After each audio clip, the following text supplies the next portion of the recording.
ఆ మావటివాడికి ఓ ఏనుగుంది. మావటివాడంటేనే ఏనుగు ఉండాలి, ఒకదానికొకటి రిలేటెడ్ కదా. ఆ ఏనుగుని చాలా కష్టపడి తన నియంత్రణలోకి తెచ్చుకున్నాడు. ఏనుగుల మాట వినటం కష్టం కదా, కొంచెం బలమున్న జీవాలవి.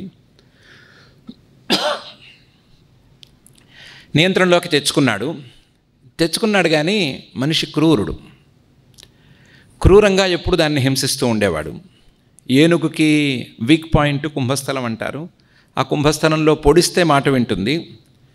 ఇతను కుంభస్థలంలో అంకుశంతో గట్టిగా పొడుస్తూ ఉండేవాడు. కుదిరితే మిగతా శరీర భాగాల్లో కూడా వెతివిరిగి పొడుస్తూ ఉండేవాడు. ఆ ఏనుగు భరించలేకపోయింది. మొదట్లో వదిలేసుకుంది, చెప్పింది వింటే వదిలేస్తాడేమో అనుకుని వదిలేసుకుంది. కానీ చెప్పిన మాట విన్నా సరే పొడుస్తూనే ఉన్నాడు. వాడికి ఏదో పుట్టినప్పుడల్లా పొడుస్తూ ఉంటాడు, ఎప్పుడు పుడుతుందో తెలియదు. ఒకరోజు ఏనుగు విసిగెత్తి ఎలాగైనా సరే వీడు నా కాళ్ళకు కట్టిన బంధనాలను తెంచేసుకుందాము అని తెంచేసుకోబోయింది. ఏనుగు జంతువుల్లో తెలివైన జంతువు అంటారు కదా, అందుకని వాడు దూరంగా ఉండగా చూసుకుని, వాడు దగ్గరగా ఉంటే గట్టిగా పట్టేస్తాడని దూరంగా ఉండగా చూసుకుని తెంచుకోవటానికి కాళ్ళు లాగింది. అవి చాలా బలంగా ఉండేటువంటి ఇనుప సంకెళ్ళు, మనకి సంసార బంధం అంత సంకెళ్ళు అవి. అది తెంచుకోలేక ఇబ్బంది పడుతోంది. కానీ ఏదో కాస్త కదిలింది అని అనిపించింది ఏనుక్కి. ఆ సమయానికి మావటివాడు కనిపెట్టేశాడు దూరం నుంచి, ఇదేదో చేస్తోంది, తెంచుకుంటోంది అని. పరిగెత్తుకుంటూ వచ్చాడు. ఎలాగైనా సరే ఆ సగం ఊడిన వాటిని మళ్ళీ సరిదేద్దాము అనుకుని పరిగెత్తుకుంటూ వచ్చాడు. దీనికి దైవయోగం బాగుంది. మావటివాడు వచ్చే లోపల సంకెళ్ళు తెంచుకున్నాయి. సో ఫ్రీడమ్ వచ్చింది. మావటివాడు దీనికంటే తెలివైనవాడు.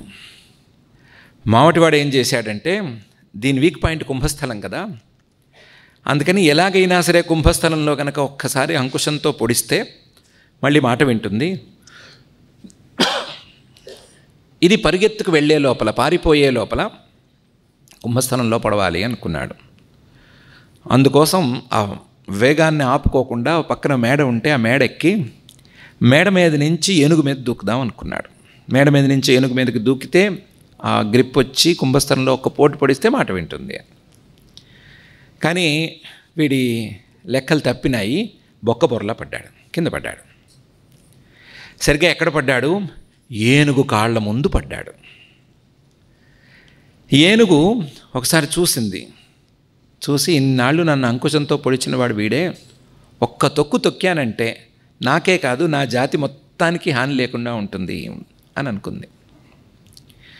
అనుకున్నది కూడా, పోన్లే అంకుశంతో పొడిచిన మాటే మనం మాట్లాడుతున్నాము, మనకి తిండి పెట్టాడు, మన ఏదో కాస్త అప్పుడప్పుడు నీళ్ళలో ఓలలాడిచ్చాడు, నీళ్ళు తాగిచ్చాడు, అది కూడా లెక్కే కదా, పోన్లే మనం ఫ్రీ అయిన తర్వాత వీడు ఎటుపోతే మనకెందుకు, పోతే పోని అని అనుకుని ఎత్తిన కాలుని కూడా దించకుండా పక్కన పెట్టేసి అట్టించటే అడవిలోకి పారిపోయింది. మంచి ఏనుగు అని మనం అనుకుంటాం, అలా చేసింది. ఏనుగు మంచిదే కానీ మావటివాడు మంచివాడు కాదు కదా. వీడేం చేశాడు, అడవిలోకి పారిపోతే మాత్రం ఏనుగును వదిలిపెడతానా అని ఏనుగు వెంటే వాడు కూడా అడవిలోకి పరిగెత్తాడు. అడవిలోకి వెళ్ళిన తర్వాత ఏనుగు వెనక్కి తిరిగి చూసుకోలేదు. ఆహా, నా స్వస్థానానికి వచ్చేసాను అని అనుకుంది. హాయిగా తన మానాన్ని తాను ఆడుకుంటోంది. అడవిలో ఆ మూలకెళ్ళ, ఈ చెట్టు విరవా, ఆ కొమ్మ విరవా, ఈ పనులలో మునిగిపోయింది. ఏనుగులు చాలా అల్లరి చేస్తాయి అడవిలో పడి, ఆ అల్లరిలో మునిగిపోయింది. దాని ఆనందం దానిది, దాని మానాన్ని అది పని చేసుకుంటాడు. ఈ మావటివాడు ఏం చేశాడు, కొంచెం దీని ప్రెస్టీజ్ ఇష్యూ అని తీసుకున్నాడు. ఎలాగైనా సరే ఈ ఏనుగునే మళ్ళీ తిరిగి పట్టాలి అని. అందుకని అది ఎక్కడెక్కడ తిరుగుతోంది అని వెతికి అది తిరిగే చోట్లే పట్టుకుని, అది తిరిగే చోటల చుట్టూ కందకం తవ్వాడు. ఏనుగులను పట్టుకునే తీరదే కదా కందకం తవ్వటం, దాని మీద ఆకులు అలములు కప్పేయటం, ఏనుగులు ఎప్పుడో ఒకప్పుడు పొరపాటున అందులో కాలేసి అందులో పడిపోవటం అని. మామూలుగా ఒకవైపు తవ్వుతారు. ఈ మావటివాడు ఏం చేశాడు, ఏనుగు మీద కసి కొద్దీ ఆ ఏనుగు తిరిగే చోటు చుట్టూ చుట్టూ ఓపిగ్గా కందకం తవ్వాడు. అది కూడా ఏనుగు గమనించకుండా, ఏనుగు కంటపడకుండా రోజుల తరబడి తవ్వాడు. తవ్వి దాని మీద ఆకులు అలములు పెట్టాడు. పెట్టి ఓ చెట్టు చాటును నక్కి కూర్చొని చూస్తున్నాడు. చూస్తుంటే ఒకరోజు పాపం ఏనుగు అటు వచ్చి మళ్ళీ కందకంలో కాలేస్తే కందకంలో పడిపోయిన వెంటనే మావటివాడు మళ్ళీ రంగంలోకి వచ్చేసాడు. మళ్ళీ కాళ్ళకు సంకెలు వేసేసాడు. వేసి మళ్ళీ తీసుకొచ్చి దాన్ని యథాస్థానంలో పెట్టాడు. మళ్ళీ హింస శర మామూలే అయిపోయింది. ఇది హస్తిపకోపాఖ్యానం అనే పేరుతో వశిష్ఠ మహర్షి గారు చెప్పినటువంటి కథ. హస్తిపక అంటే మావటివాడి ఉపాఖ్యానం, మావటివాడి కథ అని ఆయన చెప్పిన కథ. ఈ కథలో ఆయన చెప్పింది ఏంటి అంటే, ఎవరైనా సరే ఈ తమకున్న కష్టాలను పోగొట్టుకోవడానికి ప్రయత్నం అనేది చేసుకోకూడదనేమీ లేదు. కానీ ఆ ప్రయత్నం అనేది గనక సరిగ్గా పూర్తిగా సాగకపోతే, ఆ ప్రయత్నంలో గనక ఏమైనా మధ్యలో బద్ధకం లాంటివి, ఏమరపాటు లాంటివి గనక వస్తే మళ్ళీ మొదటికి వచ్చే ప్రమాదం ఉంది. ఇందులో ఏనుగు మనసు, దానికి కట్టిన సంకెళ్ళు సంసార బంధాలు. ఆ సంసార బంధాలను కట్టి ఏనుగుని రకరకాలుగా హింసిస్తున్నది మాయ. ఆ మాయని ఏదో ఒకరోజు దాటి మాయని పట్టించుకోకుండా తనకున్న సంసార బంధాలు వదిలితే చాలు, తనకున్న కష్టాలు వదిలితే చాలు అని అనుకుని తప్పించుకున్నటువంటి వైనం ఇది. తప్పించుకున్నాడు, వెళ్ళాడని అనుకున్నాడు. కానీ మావటివాడు అజ్ఞానం కదా, మహామాయావి కదా. అందుకని ఏం చేశాడు, మళ్ళీ ఈ మనస్సు చుట్టూ విషయాలు అనేటువంటి కందకాలను తవ్వి పెట్టాడు. ఎక్కడో ఒక చోట ఏదో ఒక అడుగులో ఎలాగోలా సరే గోతిలో పడిపోయేటట్లు ఏర్పాట్లు చేసి పెట్టాడు, లేదా పెట్టింది. దాంతో బంధాలను తొలగించుకుని వెళ్ళాను అని అనుకున్నటువంటి ఈ మనస్సు లేదా జీవుడు కూడా మళ్ళీ అదే బంధంలోకి అలాగే చిక్కుకుని మళ్ళీ కొత్తగా బాధలు పడుతూ వస్తాడు. కాబట్టి సంసార బంధాలు వదిలించుకోవటం, లేదా ఏదైనా కష్టం వచ్చినప్పుడు కష్టానికి తాత్కాలికమైన విరామాన్ని చూసుకోవటం అనేది సరి అయిన ఉపాయం కానే కాదు. దానివల్ల ఉపయోగం అనేది లేదు. ఆ ఏనుగు గనక కాలు ఎత్తినప్పుడు ఒక్కసారి మావటివాడి మీద వేసేసి ఉంటే అది హింసో, మన సాటి మనిషిని మనం అలా మాట్లాడుకోవటం తప్పో, ఇలాంటి ఆలోచనలు ఏం లేకుండా మాయ, ఏనుగు జీవుడు మనస్సు తొక్కేసింది అని అనుకుంటే ఏనుగుకి సమస్య వచ్చేది కాదు కదా ఆ రోజే. పోనీ చెప్పుకోవడానికి ఏమన్నా మావటివాడు ఏమన్నా మహాపురుషుడా? వాడు ఏనుగుని హింస పెడుతూనే ఉన్నవాడే కదా. ఏనుగు రివెంజ్ తీర్చుకుని ఉండొచ్చు కదా. ఆ ఏనుగు చేసిన తప్పేంటి అంటే తనకున్న కష్టాన్ని పూర్తిగా చల్లార్చకుండా వెళ్ళింది. తనకున్న కష్టం ఎక్కడి నుంచి మొదలైంది అని పట్టించుకోకుండా తనకున్న సంఖ్యలలే కష్టం అని అనుకుని అవి వదులుచుకుంటే చాలు అని అనుకుని చివరికి అదే కష్టంలో మళ్ళీ చిక్కుకుంది. సో కష్టం అనేది వస్తే దాని తాలూకు మూలాల్ని చల్లార్చుకోవాలి. ఆ చల్లార్చుకోవటాన్నే ఉపశమః అని పిలుస్తారు. ఆ చల్లార్చుకోవటం అనేది జరగకపోతే సెగ అనేది తగ్గదు. గాడిపొయ్యిలో నిప్పు కణిక ఇంత చిన్నది ఉన్నా సరే దాన్ని మళ్ళీ పెంచవచ్చు. గాడిపోయే ఎక్కర్లేదు, ఏ నిప్పైనా ఇంత చిన్న రవ్వ మిగిలితే ఆ మిగిలిన రవ్వ ఎంత పెద్ద అగ్నిగానైనా మళ్ళీ మారచ్చు. ఆ చివరి రవ్వ కూడా పూర్తిగా చల్లారిపోవాలి. అలా చల్లారిపోతేనే శాంతి అనేది లభిస్తుంది, లేకపోతే లభించదు అని ఈ హస్తిపకోపాఖ్యానంలో వశిష్ఠ మహర్షి గారు చెప్తున్నారు. సలహా బాగానే ఉంది, దాన్ని ఎగ్జిక్యూట్ చేయటం ఎట్లాగా అనేది ప్రశ్న. దానికి ఆయనే చాలా విధానాలు చెప్పారు. అందులో ఒక విధానం, ఈ సంసారం అనేటువంటి కష్టానికి లేదా మాయతో వచ్చేటువంటి కష్టానికి మనకు తెలిసి ఏ పాయింట్స్ ఉన్నాయి, మనకు తెలిసి ఏ స్టేజెస్ ఉన్నాయి అని వెతుక్కోవాలి. వెతుక్కుని అక్కడక్కడ చేయవలసినటువంటి ఇవి చేసుకుంటూ, చేయవలసిన పరిష్కారాలను చేసుకుంటూ, పరిహారాలను చేసుకుంటూ వచ్చి చివరి స్టెప్లో ఉండేటువంటి మాయను పూర్తిగా తొలగించేసేయాలి. అలా తొలగిస్తే దీని నుంచి బయటపడేందుకు అవకాశం ఉంటుంది అని ఆయన చెప్పినటువంటి విధానం. ఓకే, మాయను తొలగించుకుని ఆ మాయ తాలూకు స్టెప్స్ లేదా సంసారాన్ని మనం ఎట్లా నిర్వచించుకున్నాము, లేదా సంసారం అనేది లేదా ఈ కష్టం అనేది ఎలా వచ్చింది అని మనం నిర్వచించుకున్నాము అని చూసుకుని వాటన్నిటినీ ఆయా స్టేజెస్లో ఎలా నిర్ధారించుకోవాలో అలా నిర్ధారించుకుని దాన్ని అంతా పక్కకు తోయటం అనేది చెయ్యాలి అంటే దానికి విధానాలు ఖరారు చేసేది ఎవరు, ఎలా చేయాలి, ఎక్కడి నుంచి చేయాలి, ఎలా చేయాలి, ఇది ఒక పెద్ద ప్రశ్న. ఎవరు చెప్పాలి? నీకున్న కష్టమంతా తొలగిపోవాలి అంటే ఫలానా ఈ విధంగా చెయ్యాలి అని ఎవరు చెప్పాలి? చెప్పేందుకు ఎవరికి హక్కు ఉంది? ఎవరు చెప్తే మనం నమ్మాలి అనే ప్రశ్నలు మళ్ళీ వస్తాయి. ఆకలి బాగా వేస్తోందండి, పొద్దున్న తింటే మళ్ళీ మధ్యాహ్నానికి ఆకలి వేసేస్తోంది, మధ్యాహ్నం తింటే రాత్రికి ఆకలి వేసేస్తోంది అనేది సమస్య. ఈ సమస్య తీరటానికి ఎవరి దగ్గరికి వెళ్తే సరి అయిన పరిష్కారం లభిస్తుంది? ఎవరి దగ్గర ఉంది పరిష్కారం? నా దగ్గరకు వస్తే నేను చెప్తాను, కడుపు నిండా తినేసేయండి. కడుపు నిండా అంటే గొంతు ఇలా వేలు పెడితే అందాలి, తిన్న తిండి అందాలి, అంత మేరకు మొత్తం కుక్కేస్తే ఆకలి తీరుతుంది అని ఎవరైనా చేయగలరా? పోనీ చేసిన దాన్ని నిలుపుకోగలరా? తర్వాత ఆకలి కంటే కూడా పై స్థాయి కష్టం రాదు. కాబట్టి ఇలాంటి విషయాల్లో కష్టాలు వచ్చినప్పుడు సలహాలు సింపుల్గా దొరుకుతాయి, కానీ ఎవరి సలహాలు నమ్మటం అని తేల్చుకోవటం కష్టం. దానికి ఏం చేయాలి అంటే మళ్ళీ మహర్షి గారే కాస్త పూనుకుని ఒక ఉపాఖ్యానం చెప్పారు. కాష్ఠ వైవధికోపాఖ్యానం అని దానికి పేరు. ఓ విచిత్రమైన పేరు దీనికి. ఒక ఊళ్ళో నీటికి బాగా ఎద్దడిగా ఉండేది.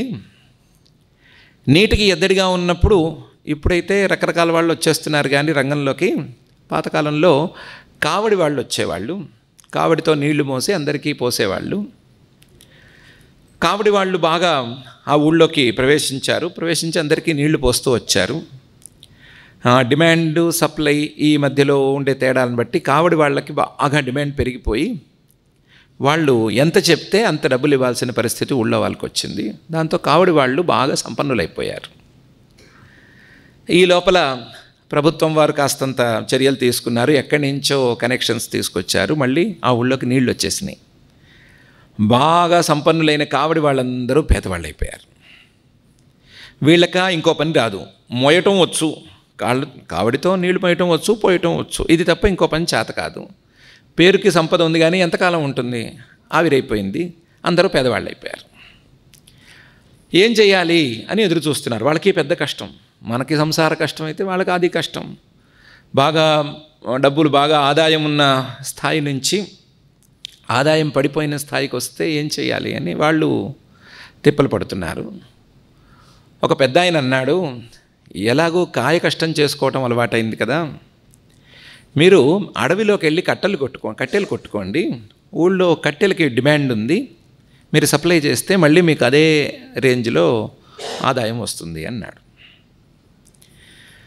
వీళ్ళు పొలం అంటూ అందరూ గొడ్డళ్ళు తీసుకుని అడవి మీద పడ్డారు. అడవి మీద పడితే అడవిలో కట్టెలు కొట్టారు. కొంతమంది ముందు వెళ్ళి కట్టెలు కొట్టారు. ఎలాగూ ముందు ఎండిన కట్టెలు కొడతారు, తర్వాత పచ్చిగా ఉన్నవి కొడతారు, తర్వాత పచ్చని చెట్లని కొడతారు. అలా వరుసగా స్టెప్ బై స్టెప్ ముందుకు వెళ్ళిపోయారు. ఇంకొంతమంది ఔత్సాహికులు అసలు కట్టెలే ఎందుకు కొట్టాలి, ఈ అడవిలో దొరికే వెరైటీస్ అన్ని మనం ఎందుకు సేకరించి అమ్మకూడదు అని అనుకున్నారు. అడవిలో పళ్ళు, పూలు, ఏవో రకరకాల వస్తువులు దొరుకుతాయి, తేనె దొరుకుతుంది, వాటన్నిటినీ మనం ఎందుకు అమ్మకూడదు అని అనుకుని కొంతమంది వాటిని తీసి వాటిని అమ్మటం మొదలుపెట్టారు. ఈ కట్టెలు కొట్టి అమ్మిన వాళ్ళకంటే ఈ ప్రోడక్ట్స్ని అమ్మిన వాళ్ళకి ₹1 ఎక్కువ వచ్చింది. దాంతో ఇంకొంతమంది మనం ఇంకొంచెం ఇంటీరియర్ ఫారెస్ట్లోకి వెళదాము అని అనుకుని లోపలికి వెళ్ళారు. వెళ్తే వాళ్ళకి గనులు దొరికినాయి. ఆ గనుల్లోనేమో బంగారం దొరికింది. ఆ బంగారాన్ని తీసుకొచ్చి వాళ్ళు మహాసంపన్నులు అయిపోయారు. దాన్ని చూసి ఇంకొంతమంది మనం రిస్క్ చేద్దాము, ఇంకొంచెం లోపలికి వెళదాము, వెళ్ళి దీని లాభాన్ని ఇంకొంచెం పెంచుకుందాము అనుకున్నారు. లోపలికి వెళ్ళారు. వెళితే వాళ్ళకి వజ్రాల గనులు దొరికినాయి. వాళ్ళు వజ్రాలని సంపాదించడం మొదలుపెట్టి వాళ్ళు వీళ్ళకంటే సంపన్నులు అయిపోయారు. కట్టెలు కొట్టుకునే వాళ్ళు ఇంకా ఏడుస్తూనే ఉన్నారు. వాళ్ళు అలాగే ఉన్నారు. కట్టెలు మాత్రమే కొట్టుకునే వాళ్ళు అలాగే ఉన్నారు. ఆ ఫారెస్ట్ ప్రొడక్ట్స్ని అమ్మిన వాళ్ళు ఓ మోస్తరుగా ఉన్నారు. బంగారం వాళ్ళు ఓహోగా ఉన్నారు. ఈ వజ్రాల వాళ్ళు వాళ్ళని మించిపోయారు. వాళ్ళలో ఒక్కడు మాత్రం అసలు వీళ్ళెవరు లాభం లేదు, వీళ్ళందరినీ మించి మనం ఇంకా కూడా వెతకాలి అని వెతికి కష్టమేదో ఓ మణిని సంపాదించాడు. అది ఏమిటి అంటే చింతామణి. ఆ తర్వాత వాడికి అడ్డు అదుపు లేకుండా పోయింది. ఈ సంపన్నుల కంటే, కట్టెలు కొట్టే వాళ్ళకంటే, మిగతా వాళ్ళకంటే కూడా వీడు తారాస్థాయికి చేరిపోయాడు. ఏకకాలంలో చేరిపోయాడు. కథ ఇక్కడ కట్ చేస్తేనే మంచిది. ఇంకా వెళితే వాడు ఏం చేశాడు, ఏ రకంగా భోగాలు అనుభవించాడు, ఇవన్నీ చెప్తే మనకి పూర్తిగా టైం వేస్ట్ అయిపోతుంది. కథ ఇక్కడ కట్ చేసేద్దాము. మహర్షి గారు చెప్పదలుచుకున్నది, ఆ పెద్ద ఆయన గురువు ఆయన అడవిలోకి వెళ్ళమన్నది వేద శాస్త్రాల్లోకి వెళ్ళమనటం. ఈ వేదాలు శాస్త్రాలు వీటిల్లో అసలే కష్టాల్లో ఉన్న వాళ్ళకి చిన్న స్థాయి పరిష్కారాలల్లే కొన్ని ప్రారంభంలో కనిపిస్తాయి. ఆ ప్రారంభంలో కనిపించినటువంటి పరిష్కారాలను అందుకుని అంతటితో తృప్తి పడకుండా కాస్తంత తాత్పర్యాన్ని పరిశీలించుకుంటూ లోపలికి వెళ్తే పైనవి, ఇంకొంచెం లోపలికి వెళితే ఆ పైనవి, ఇంకొంచెం లోపలికి వెళితే ఆ పైనవి, చివరికి బాగా తవ్వుకుంటూ పట్టుదలగా కూర్చున్న వాడికి చింతామణి లాంటి ఆత్మతత్వజ్ఞానము అన్నీ అబ్బుతాయి. కాబట్టి ఈ ఆత్మతత్వజ్ఞానం అనేది వేదంలో లేదా శాస్త్రాల్లో ఉంటుంది. ఈ వేద శాస్త్రాలను ప్రామాణికంగా తీసుకోవాలి. వేదశాస్త్రాలను బోధించేటువంటి గురువుని ప్రామాణికంగా తీసుకోవాలి. ఆ గురువు చెప్పినట్లు వినాలి అని చెప్పదలుచుకునే ఈ కాష్ఠ వైవధికోపాఖ్యానం అని మొదలుపెట్టారు. కాష్ఠం అంటే కట్టెలు, వైవధికం అంటే కావడిట. ఆ కట్టెలు కొట్టుకోవటం, కావడి మోయటం అనే దానికి సంబంధించిన ఉపాఖ్యానం కాబట్టి దీనికి ఆ పేరు పెట్టారు. కాబట్టి ఎప్పుడైనా ఇలాంటి సమస్యలకి పరిష్కారం అనేది శాస్త్రం ద్వారానే అవ్వాలి. శాస్త్రం అంటే మనకు హితాన్ని బోధించేటువంటి, హితాన్ని ఉపదేశం చేసేటువంటి శబ్దం. వేదం, ఆ వేదం తాలూకు అర్థాన్ని బోధించేటువంటి గ్రంథం. దీన్ని మొత్తాన్ని కలిపి మనం శాస్త్రం అని చెప్పుకోవచ్చు. ఆ శాస్త్రం బోధించినటువంటి విధానంలోనే ముందుకెళ్ళాలి. శాస్త్రాన్ని మించి మాత్రం ఏం చేయటానికి వీల్లేదు, గురువుని మించి ఏం చేయటానికి వీల్లేదు అని ఈ ఉపాఖ్యానంలో మహర్షి గారు చెప్పారు. ఓకే, శాస్త్రమే ప్రమాణం, శాస్త్రమే కొలబద్ద అయితే ఆ శాస్త్రం ఏం చెప్తోంది అంటే మహర్షి గారే తానే గురువై తానే చేయవలసినటువంటి మాటని చెప్పారు. ఎక్కడి నుంచి మొదలయ్యి ఎలా పెరిగింది అని చూసుకోవటమే. ఎక్కడి నుంచి మొదలైంది? మాయతో మొదలైంది. ఎలా పెరిగింది? సంస్కారాలుగా పెరిగింది. ఎలా ముదిరింది? సంకల్పాలుగా ముదిరింది. ఆ ముదిరింది పాకాన ఎలా పడింది అంటే మనసుగా మారింది, బుద్ధిగా మారింది. ఆ తర్వాత చేసే పనులన్నీ చేస్తుంది. ఇదే కదా. ఈ మధ్యలో తృష్ణ అనేది ఉండనే ఉంది. మనసుకి ఈ సంసారానికి మధ్య లేదా సంకల్పానికి సంసారానికి మధ్య తృష్ణ, కోరిక అనేది ఉండనే ఉంది.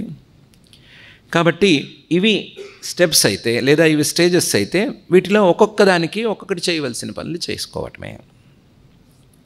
దేనికి ఏం చేయాలి అనే దాన్ని ఆయనే నిర్ణయించి చెప్పారు.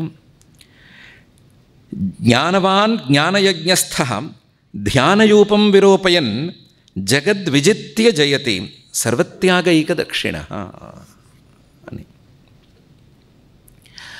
ఏం లేదు, వరుసలో మాయ ఉంది కదా, ఆ మాయకి సరి అయిన విరుగుడు తత్వజ్ఞానం. కాబట్టి మాయను పోగొట్టుకోవడానికి తత్వజ్ఞానాన్ని సాధించుకోవటమే. ఆ తత్వజ్ఞానం అల్లాటప్పా జ్ఞానం కాదు, అందుకని ఉత్తునే రాదది.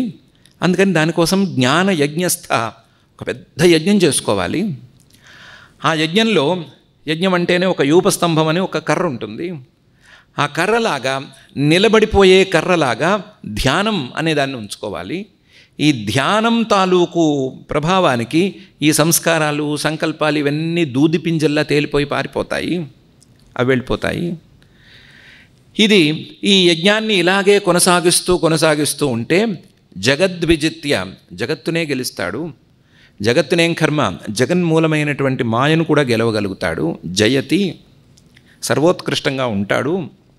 అయితే ఈ మధ్యలో ఉండేటువంటి తృష్ణని పోగొట్టుకోవాలంటే మాత్రం, తృష్ణ తీరని కోరిక, దాన్ని పోగొట్టుకోవాలంటే మాత్రం సర్వత్యాగైక దక్షిణ, ఈ యజ్ఞంలో సర్వత్యాగం, అన్నిటినీ విడిచిపెట్టడం అనేటువంటి దక్షిణ ఇచ్చుకోవాల్సిందే అని అందంగా చెప్పారు.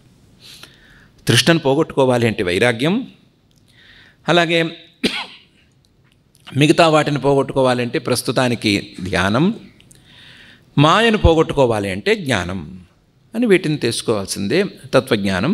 ఈ జ్ఞానం గనక వస్తే మొత్తం ఇవన్నీ వరుసగా పోయినట్లే అని చెప్పారు. అయితే కాన్సన్ట్రేషన్ మాత్రం తృష్ణ మీద, అలాగే సంస్కారాల మీద ఉంచుకోవాలి అనే మాట చెప్పారు. ఎందుకంటే మాయ దాని మానాన అది ఉంటే మనకు ఉందో లేదో కూడా తెలియదు. వాస్తవానికి మాయ అనేది కంటికి కనిపించదు, కనిపించకుండానే ఇంత ప్రమాదం, కనిపిస్తే ఎంత ప్రమాదం ఉందో కూడా తెలియదు. కాబట్టి మాయ అనేది మనకి పెద్ద ఇష్యూ కాదు. మనకున్న ఇష్యూ బాగా బలంగా కనిపించేటువంటి తృష్ణ. ఆ తృష్ణ ఎందుకు వస్తోంది, ఎవరెవరికి ఎందుకెందుకు ఏ విషయాల మీద కోరిక కలుగుతోంది అని ఆలోచన చేస్తే మిగిలేటువంటి సంస్కారాలు, వీటి మీదే ఎక్కువ కాన్సన్ట్రేషన్ ఉండాలి. కాబట్టి తృష్ణ మీద గట్టిగా గెలుపు అనేది సాధించాలి అని ఆయన చెప్పారు. దానికి ఆయన ఎంత గట్టిగా చెప్పారంటే, జీర్యంతే జీర్యతః కేశాః, దంతా జీర్యంతి జీర్యతః, క్షీయతే జీర్యతే సర్వం, తృష్ణైవైకా న జీర్యతే అని. వయస్సు మీద పడగా వెంట్రుకలు జీర్ణించిపోయి కింద రాలి పడిపోతాయి. అఫ్కోర్స్ నల్లగా ఉండగానే రాలి పడిపోతాయి, అవి తెల్లబడే ఛాన్స్ కూడా ఉండదు, అవి రాలి పడిపోతాయి. జీర్యంతే జీర్యతః కేశాః. అలాగే పళ్ళు కూడా తినగా ఏదో ఒక రోజుకి అరిగిపోయి రాలి కింద పడిపోతాయి. ఈ శరీరంలో ఉండేటువంటి ప్రతి భాగం, ప్రతి అవయవం అంతా కూడా జీర్యతే, క్రమక్రమంగా తగ్గిపోతూ వస్తుంది. ప్రతి అవయవం తాలూకు బలము తగ్గుతూనే వస్తుంది. చివరికి ఏదో ఒక క్షణంలో మొరాయిస్తుంది కూడాను, అన్నీ మొరాయిస్తాయి. కానీ చివరి క్షణం వరకు అసలు క్షణం అనేటువంటి లెక్కే లేకుండా ఉండేది ఒకే ఒకటి, అది తృష్ణ. అది కొత్తగా ఉంటుంది. తింటే ఏం తిన్నా, నోటికి నాలిక్కి రాచుకున్నా సరే పూర్తిగా కడుపు పాడైపోయి అప్సెట్ అయిపోయి ఇబ్బంది అయ్యే పరిస్థితుల్లో కూడా వేసవికాలం వచ్చిందంటే ఆవకాయ రుచి చూడకుండా ఉంటామా, మామిడిపండు వేసుకోకుండా ఉంటామా అనేది మామూలు మాట. అదేమీ క్రైమ్ కూడా కాదు, మామూలు మాట అది. ఎందుకు అంటే ఎప్పటికప్పుడు కొత్తగా ఉండేది అదే. ఏది జీర్ణించిపోయినా, ఏది పాడైపోయినా, ఏది ఎటుపోయినా సరే కొత్తగా ఉండేది ఏమిటి అంటే తృష్ణైవైకా న జీర్యతి. తృష్ణ అనేది మాత్రం పొరపాటున కూడా అది జీర్ణమైపోదు అంటే అరిగిపోదు అని కాదు, పాడైపోదు, ముసలిదైపోదు, లేకపోతే తన కొత్తదనాన్ని కోల్పోదు. అందుకని దాని మీద మాత్రం బాగా దృష్టి పెట్టాలి. దీన్నే ఆయన వేరే మాటల్లో కూడా చెప్పారు. తత్వజ్ఞానం మనోనాశః వాసనాక్షయ ఏవ చ మిథః కారణతాం గత్వా దుస్సాధ్యాని స్థితాన్యతః. మనం చెప్పుకున్నటువంటి వరుసలో తత్వజ్ఞానం ఒకటి ఉంది మాయను పోగొట్టుకోవడానికి. అలాగే సంస్కారాలు, సంకల్పాలు ఇవన్నీ పోవాలి అంటే, ఆ సంకల్పాల మూలంగా ఉండేటువంటి మనస్సు ఒక రకంగా తయారవ్వాలి, యోగ్యంగా తయారవ్వాలి. దాన్నే అని పిలుస్తారు.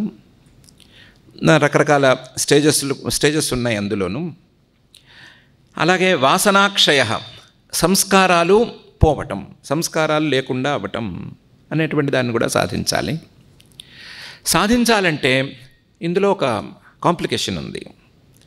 ఏంటంటే తత్వజ్ఞానం రానిదే ఈ మనోనాశం కాదు, మనోనాశం కానిదే వాసనాక్షయం కాదు, వాసనాక్షయం కానిదే తత్వజ్ఞానం రాదు. ఇది లేనిదే అది లేదు, అది లేనిదే ఇది లేదు. ఒకదానికొకటి ఇది లేకపోతే అది లేదు, అది లేకపోతే ఇది లేదు అన్నట్టు ఉంటుంది. నువ్వంటే నువ్వు అంటూ ఉంటాయి, ఏది ముందుకు రాదు. కాబట్టి మిథః కారణతాం గత్వా, ఒకదానికొకటి కారణంగా పెనవేసుకున్నట్లుగా ఉండి ఏదీ రాకుండా చాలా ఏడిపిస్తాయి.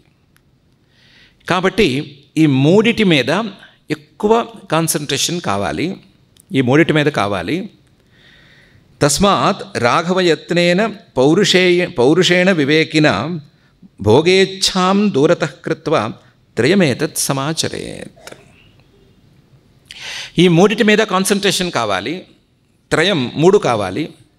మూడు కావాలి అంటే రాని మూడిటిని ఎలా సాధించాలి అంటే భోగేచ్ఛాం దూరతః కృత్వా, ముందు ఆ తృష్ణను పక్కకు తోయాలి. తృష్ణను పక్కకు తోస్తే ఏదో ఒకటి అందుతుంది. అందిన దాన్ని బట్టి రెండో దాన్ని బట్టి మూడో దాన్ని, ఏకకాలంలో మూడిటిని ఇలా సాధించుకుంటూ పోవాలి. ఒకవైపు తత్వజ్ఞానం కోసం ఒక ప్రయత్నం చేయాలి, మరొక వైపు సంస్కారాలు పోవటానికి ప్రయత్నం చేయాలి, సంకల్పాలు పోవటానికి ప్రయత్నం చేయాలి. ఇలా ప్రయత్నం అనేది నిరంతరాయంగా సాగుతూ ఉండాలి. కాకపోతే అన్నిటికంటే ముందు ఈ భోగేచ్ఛ అనేది పోవాలి. దాందే ఉంది, ఇచ్చ పోవటం అనేది ఎంత పని, తృష్ణ పోవటం ఎంత పని. ఈ క్షణాన్ని మేము సర్వసంగ పరిత్యాగం చేసేస్తున్నాము. సర్వసంగ పరిత్యాగం ఎంతసేపు పని, అట్టి పెట్టుకోవటమే కష్టం, ఉన్నదాన్ని వదులుకోవటం ఎంత సులభం కదా. కాదు అనుకుంటే పాయే అంటే ఆయన మళ్ళీ దానికి మణికాచోపాఖ్యానం అని ఒక ఉపాఖ్యానం చెప్పారు. మణికాచోపాఖ్యానం అనేది ఒక పెద్ద ఉపాఖ్యానంలో చిన్న ముక్క. శిఖిధ్వజోపాఖ్యానం లేదా చూడాలోపాఖ్యానం అని పెద్ద ఉపాఖ్యానం. అది మొదలు పెడితే ఆగని ఉపాఖ్యానం, అలా సాగుతూనే ఉండే ఉపాఖ్యానం. అందులో ఒక చిన్న ముక్క ఆ శిఖిధ్వజుడికి కుందుడనే బ్రహ్మచారి చెప్పిన ఉపాఖ్యానం. ఏంటంటే ఒక రాజుగారికి ఈ సైన్యం కోసం డబ్బులు పెట్టి విసుగొచ్చేసింది. ఈ మిలిటరీ మీద ఎంత ఖర్చు పెడతామో లెక్కలేదు, ఆ మిలిటరీ మీద ఖర్చుకి వచ్చే లాభాలకి పొంతన ఉండట్లేదు. ఆ మిలిటరీ వాళ్ళేమో తెగ తింటున్నారు, బాగా బలుస్తున్నారు, బలంగా ఉంటున్నారు. యుద్ధానికి వచ్చేసరికి చతికిలు పడుతున్నారు. ఏమన్నా అంటే వాడు వ్యూహం బాగుందంటారు, లేదా పరిస్థితులు అలా ఉన్నాయంటారు, మనం హృదయాలు గెలుచుకున్నామంటారు, ఏదో గోల పెడుతున్నారు. ఇలా లాభం లేదనుకుని మనము చింతామణిని సంపాదిద్దామని అనుకున్నాడు ఆయన. చింతామణిని సంపాదిస్తే కావలసినప్పుడు కావలసినంత సైన్యం వస్తుంది, కావలసినప్పుడు మంత్రులు పుట్టుకొస్తారు, కావలసినప్పుడు సామంతులు పుట్టుకొస్తారు, ఏదైనా సరే చింతామణితో సాధించేయచ్చు అని అనుకున్నాడు. చింతామణి ఎక్కడ దొరుకుతుంది అంటే కాష్ఠవైవధికోపాఖ్యానం ఉందిగా, అందుకని అడవిలో ఎక్కడో దొరుకుతుంది అనుకున్నాడు. వెళ్ళాడు, వెతికితే చింతామణి దొరికింది. ఆ చింతామణి ఈయన ఎక్స్పెక్టేషన్స్కి తగ్గట్టుగా లేదు. ఆ చింతామణి ఓ చింతగింజంతుంది, చింతామణి కదా ఎలాగూ చింతగింజంతుంది. ఈయనకి అది చాలేదు. చింతామణి అంటే ఈ మాత్రం లావును ఉండాలి కదా అనుకున్నాడు. కాబట్టి ఈ మాత్రం లావును లేదు కాబట్టి ఇది చింతామణి అవునా కాదా అని అనుకున్నాడు. తర్వాత ఏమనుకున్నాడు, చింతామణి అవును అని అనుకుంటే, ఇదే చింతామణి అని అనుకుంటే నాలాంటి వాడికి ఎందుకు దొరుకుతుంది అనుకున్నాడు. నాలాంటి వాడికి ఎందుకు దొరుకుతుంది చింతామణి అనేది, కాబట్టి ఇది చింతామణి కాకపోవడానికి ఎక్కువ అవకాశాలు ఉన్నాయి అని అనుకున్నాడు. అనుకుని ఇది చింతామణి కాదు చింతగింజ అనుకుని దాన్ని అక్కడ పారేసి ఇంకా వెతికితే పాపం ఈయన ఎక్స్పెక్టేషన్స్కి తగ్గట్టు ఇంత లావున రాయి దొరికింది. ఆ రాయిని చూడంగానే ఇదే చింతామణి అని నిర్ణయించుకున్నాడు. ఎందుకంటే మాత్రం లావు ఉంది, కాస్త రంగు ఉంది, ఏదో చమక్కు ఉంది, దానికి ఏదో నగిషీలు ఉన్నాయి, చింతామణి కాకుండా వీల్లేదు అని అనుకున్నాడు. దీన్ని చింతామణి కింద సర్టిఫై చేసేసి ఇంటికి తెచ్చేసుకున్నాడు. ఇంటికి తెచ్చేసుకుని ఇంట్లో చింతామణిని పెట్టుకున్నాడు. పెట్టుకుని మొత్తం మిలిటరీని డిస్మిస్ చేశాడు. మిలిటరీ లేదు పొమ్మన్నాడు. ఎవరైనా ఏమైనా వస్తే నేను చింతామణి నుంచి సైన్యాన్ని బయటికి తెస్తాను పోవండి అన్నాడు. అందరూ ఎవరు వాళ్ళు సర్దుకున్నారు, అక్కడ వాళ్ళు అక్కడ పోయారు. పక్క రాజ్యం వాళ్ళు ఈ విషయం తెలిసి పరిగెత్తుకొచ్చారు యుద్ధానికి. ఈయన చింతామణయ్య నమః అని దండను పెట్టి సైన్యాన్ని రప్పించు అన్నాడు. పాపం ఆ గాజు ముక్క సైన్యం కాదు కదా, కనీసం ఓ చిన్న మనిషిని కూడా బయటికి తేలేకపోయింది. దాంతో ఆ గాజు ముక్కను తిట్టాడు, చింతామణిని తిట్టాడు, చింతామణి సరిగ్గా లేవన్నాడు, దేవతలు అక్కడ స్వర్గంలో అయితే పని చేస్తావు, ఇక్కడైతే నాకు పని చేయవన్నాడు, ఏదో దాన్ని తిట్టాడు. మొత్తం మీద కథ అక్కడికి పూర్తయిపోయింది. ఎందుకంటే రాజుగారు అడుక్కు తినే స్థాయికి దిగజారిపోయాడు. క్షణంలోనూ అడుక్కు తిన ముష్టివాడైపోయాడు. ఈ కథలో ఏం తప్పు వచ్చింది అంటే మిగతావన్నీ విషయాలు కావు. అసలు మిగతావన్నీ పై కథలో ఉండేటువంటి ఇష్యూలు. చింతామణిని ఈయన గుర్తించలేకపోయాడు అనేదే మెయిన్ పాయింట్. చింతామణిని గుర్తించడం తెలియకుండానే చింతామణి కోసం వెతికాడు. చింతామణి కోసం వెళ్ళేవాడు ఏం చేయాలి, చింతామణి దొరికితే గుర్తించడం ఎట్లా అని కదా తెలుసుకోవాలి. అది తెలుసుకోకుండా వెళ్ళాడు. అలాగే ఈ తృష్ణ మీద విజయం సాధించేవాళ్ళు సర్వసంగ పరిత్యాగం అని అనుకుని సర్వసంగ పరిత్యాగం చేస్తున్నామని అనుకుని మోసపోతారు. ఆ సర్వసంగ పరిత్యాగం ఏమీ అంత సులభం కాదు. సర్వసంగ పరిత్యాగం అలా రాను కూడా రాదు. సర్వసంగ పరిత్యాగం అనేది చాలా కష్టపడితే వస్తుంది. సర్వసంగ పరిత్యాగం వదిలేసి పోయిన వాడికి వచ్చేది కాదు. అక్కడే ఉన్నా సరే మనసుకు పట్టించుకోని వాడికి, మనసుతో వదులుకునేవాడికి వస్తుంది. ఆ సర్వసంగ పరిత్యాగం అంటే ఏంటో తెలుసుకుని దాన్ని కనుక సాధించుకున్నట్లయితే ఆ తృష్ణ మీద విజయం అనేది వచ్చేసినట్లే అని చెప్పారు.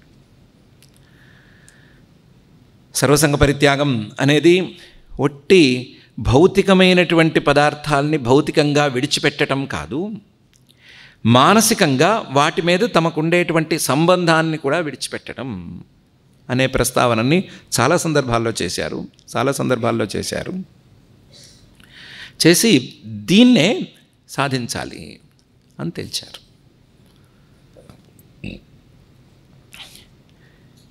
తృష్ణ మీద విజయం సాధించమన్నారు, ఓకే అన్నాము. సర్వసంగ పరిత్యాగం అన్నారు, దానికి ఓకే అన్నా సరే మడత పెడితే ఎట్లాగా?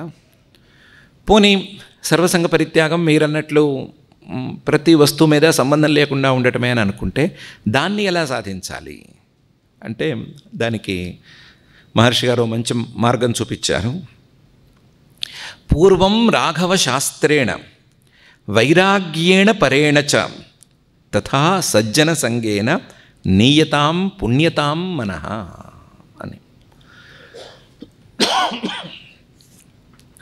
ముందు శాస్త్రాభ్యాసం బాగా చేయాలి.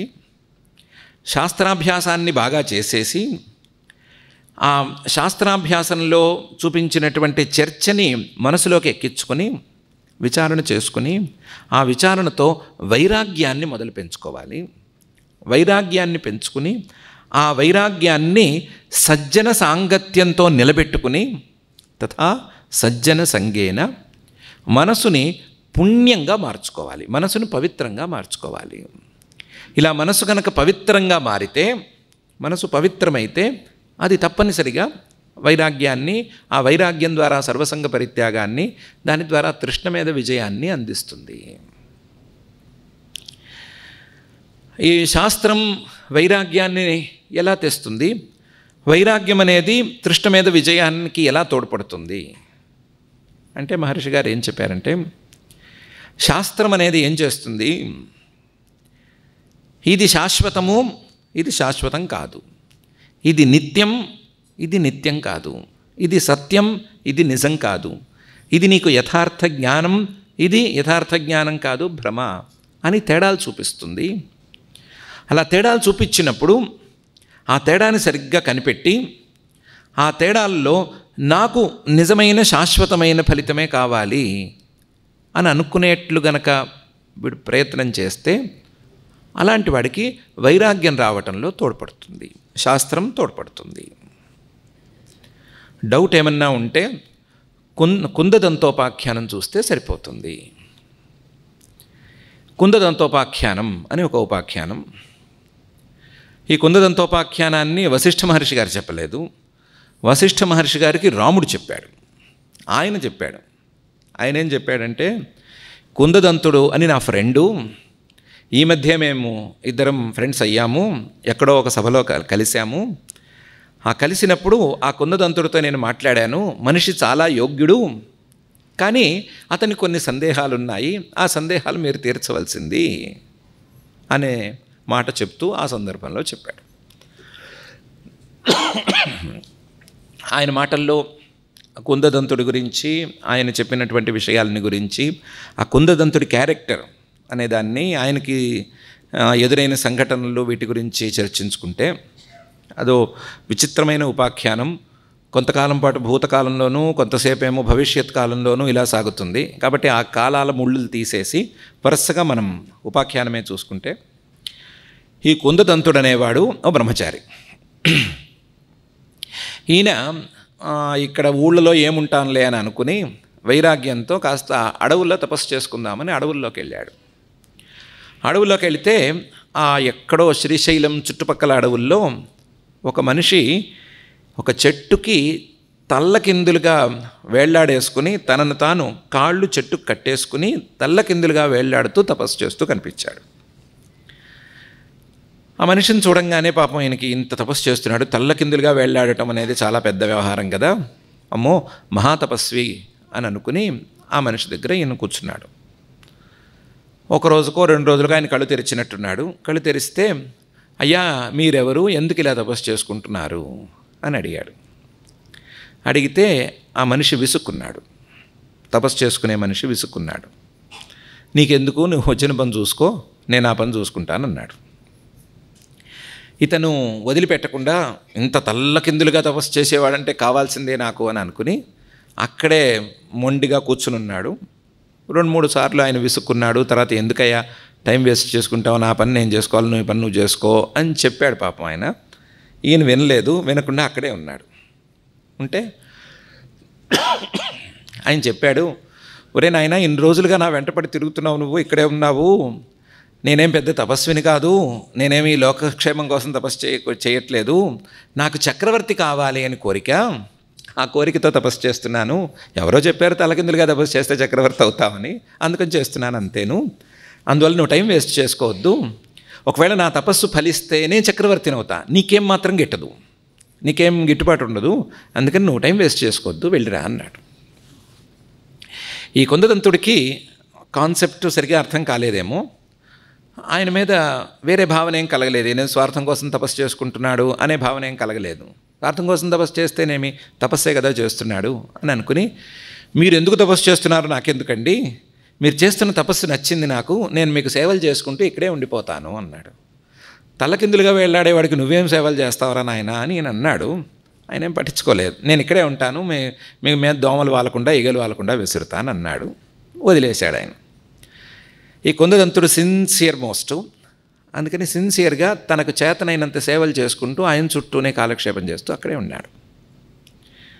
ఇది జరిగిన కొన్ని నాళ్లకి ఆ తపస్సు చేసే ఆయనకి దేవతా సాక్షాత్కారం అయింది.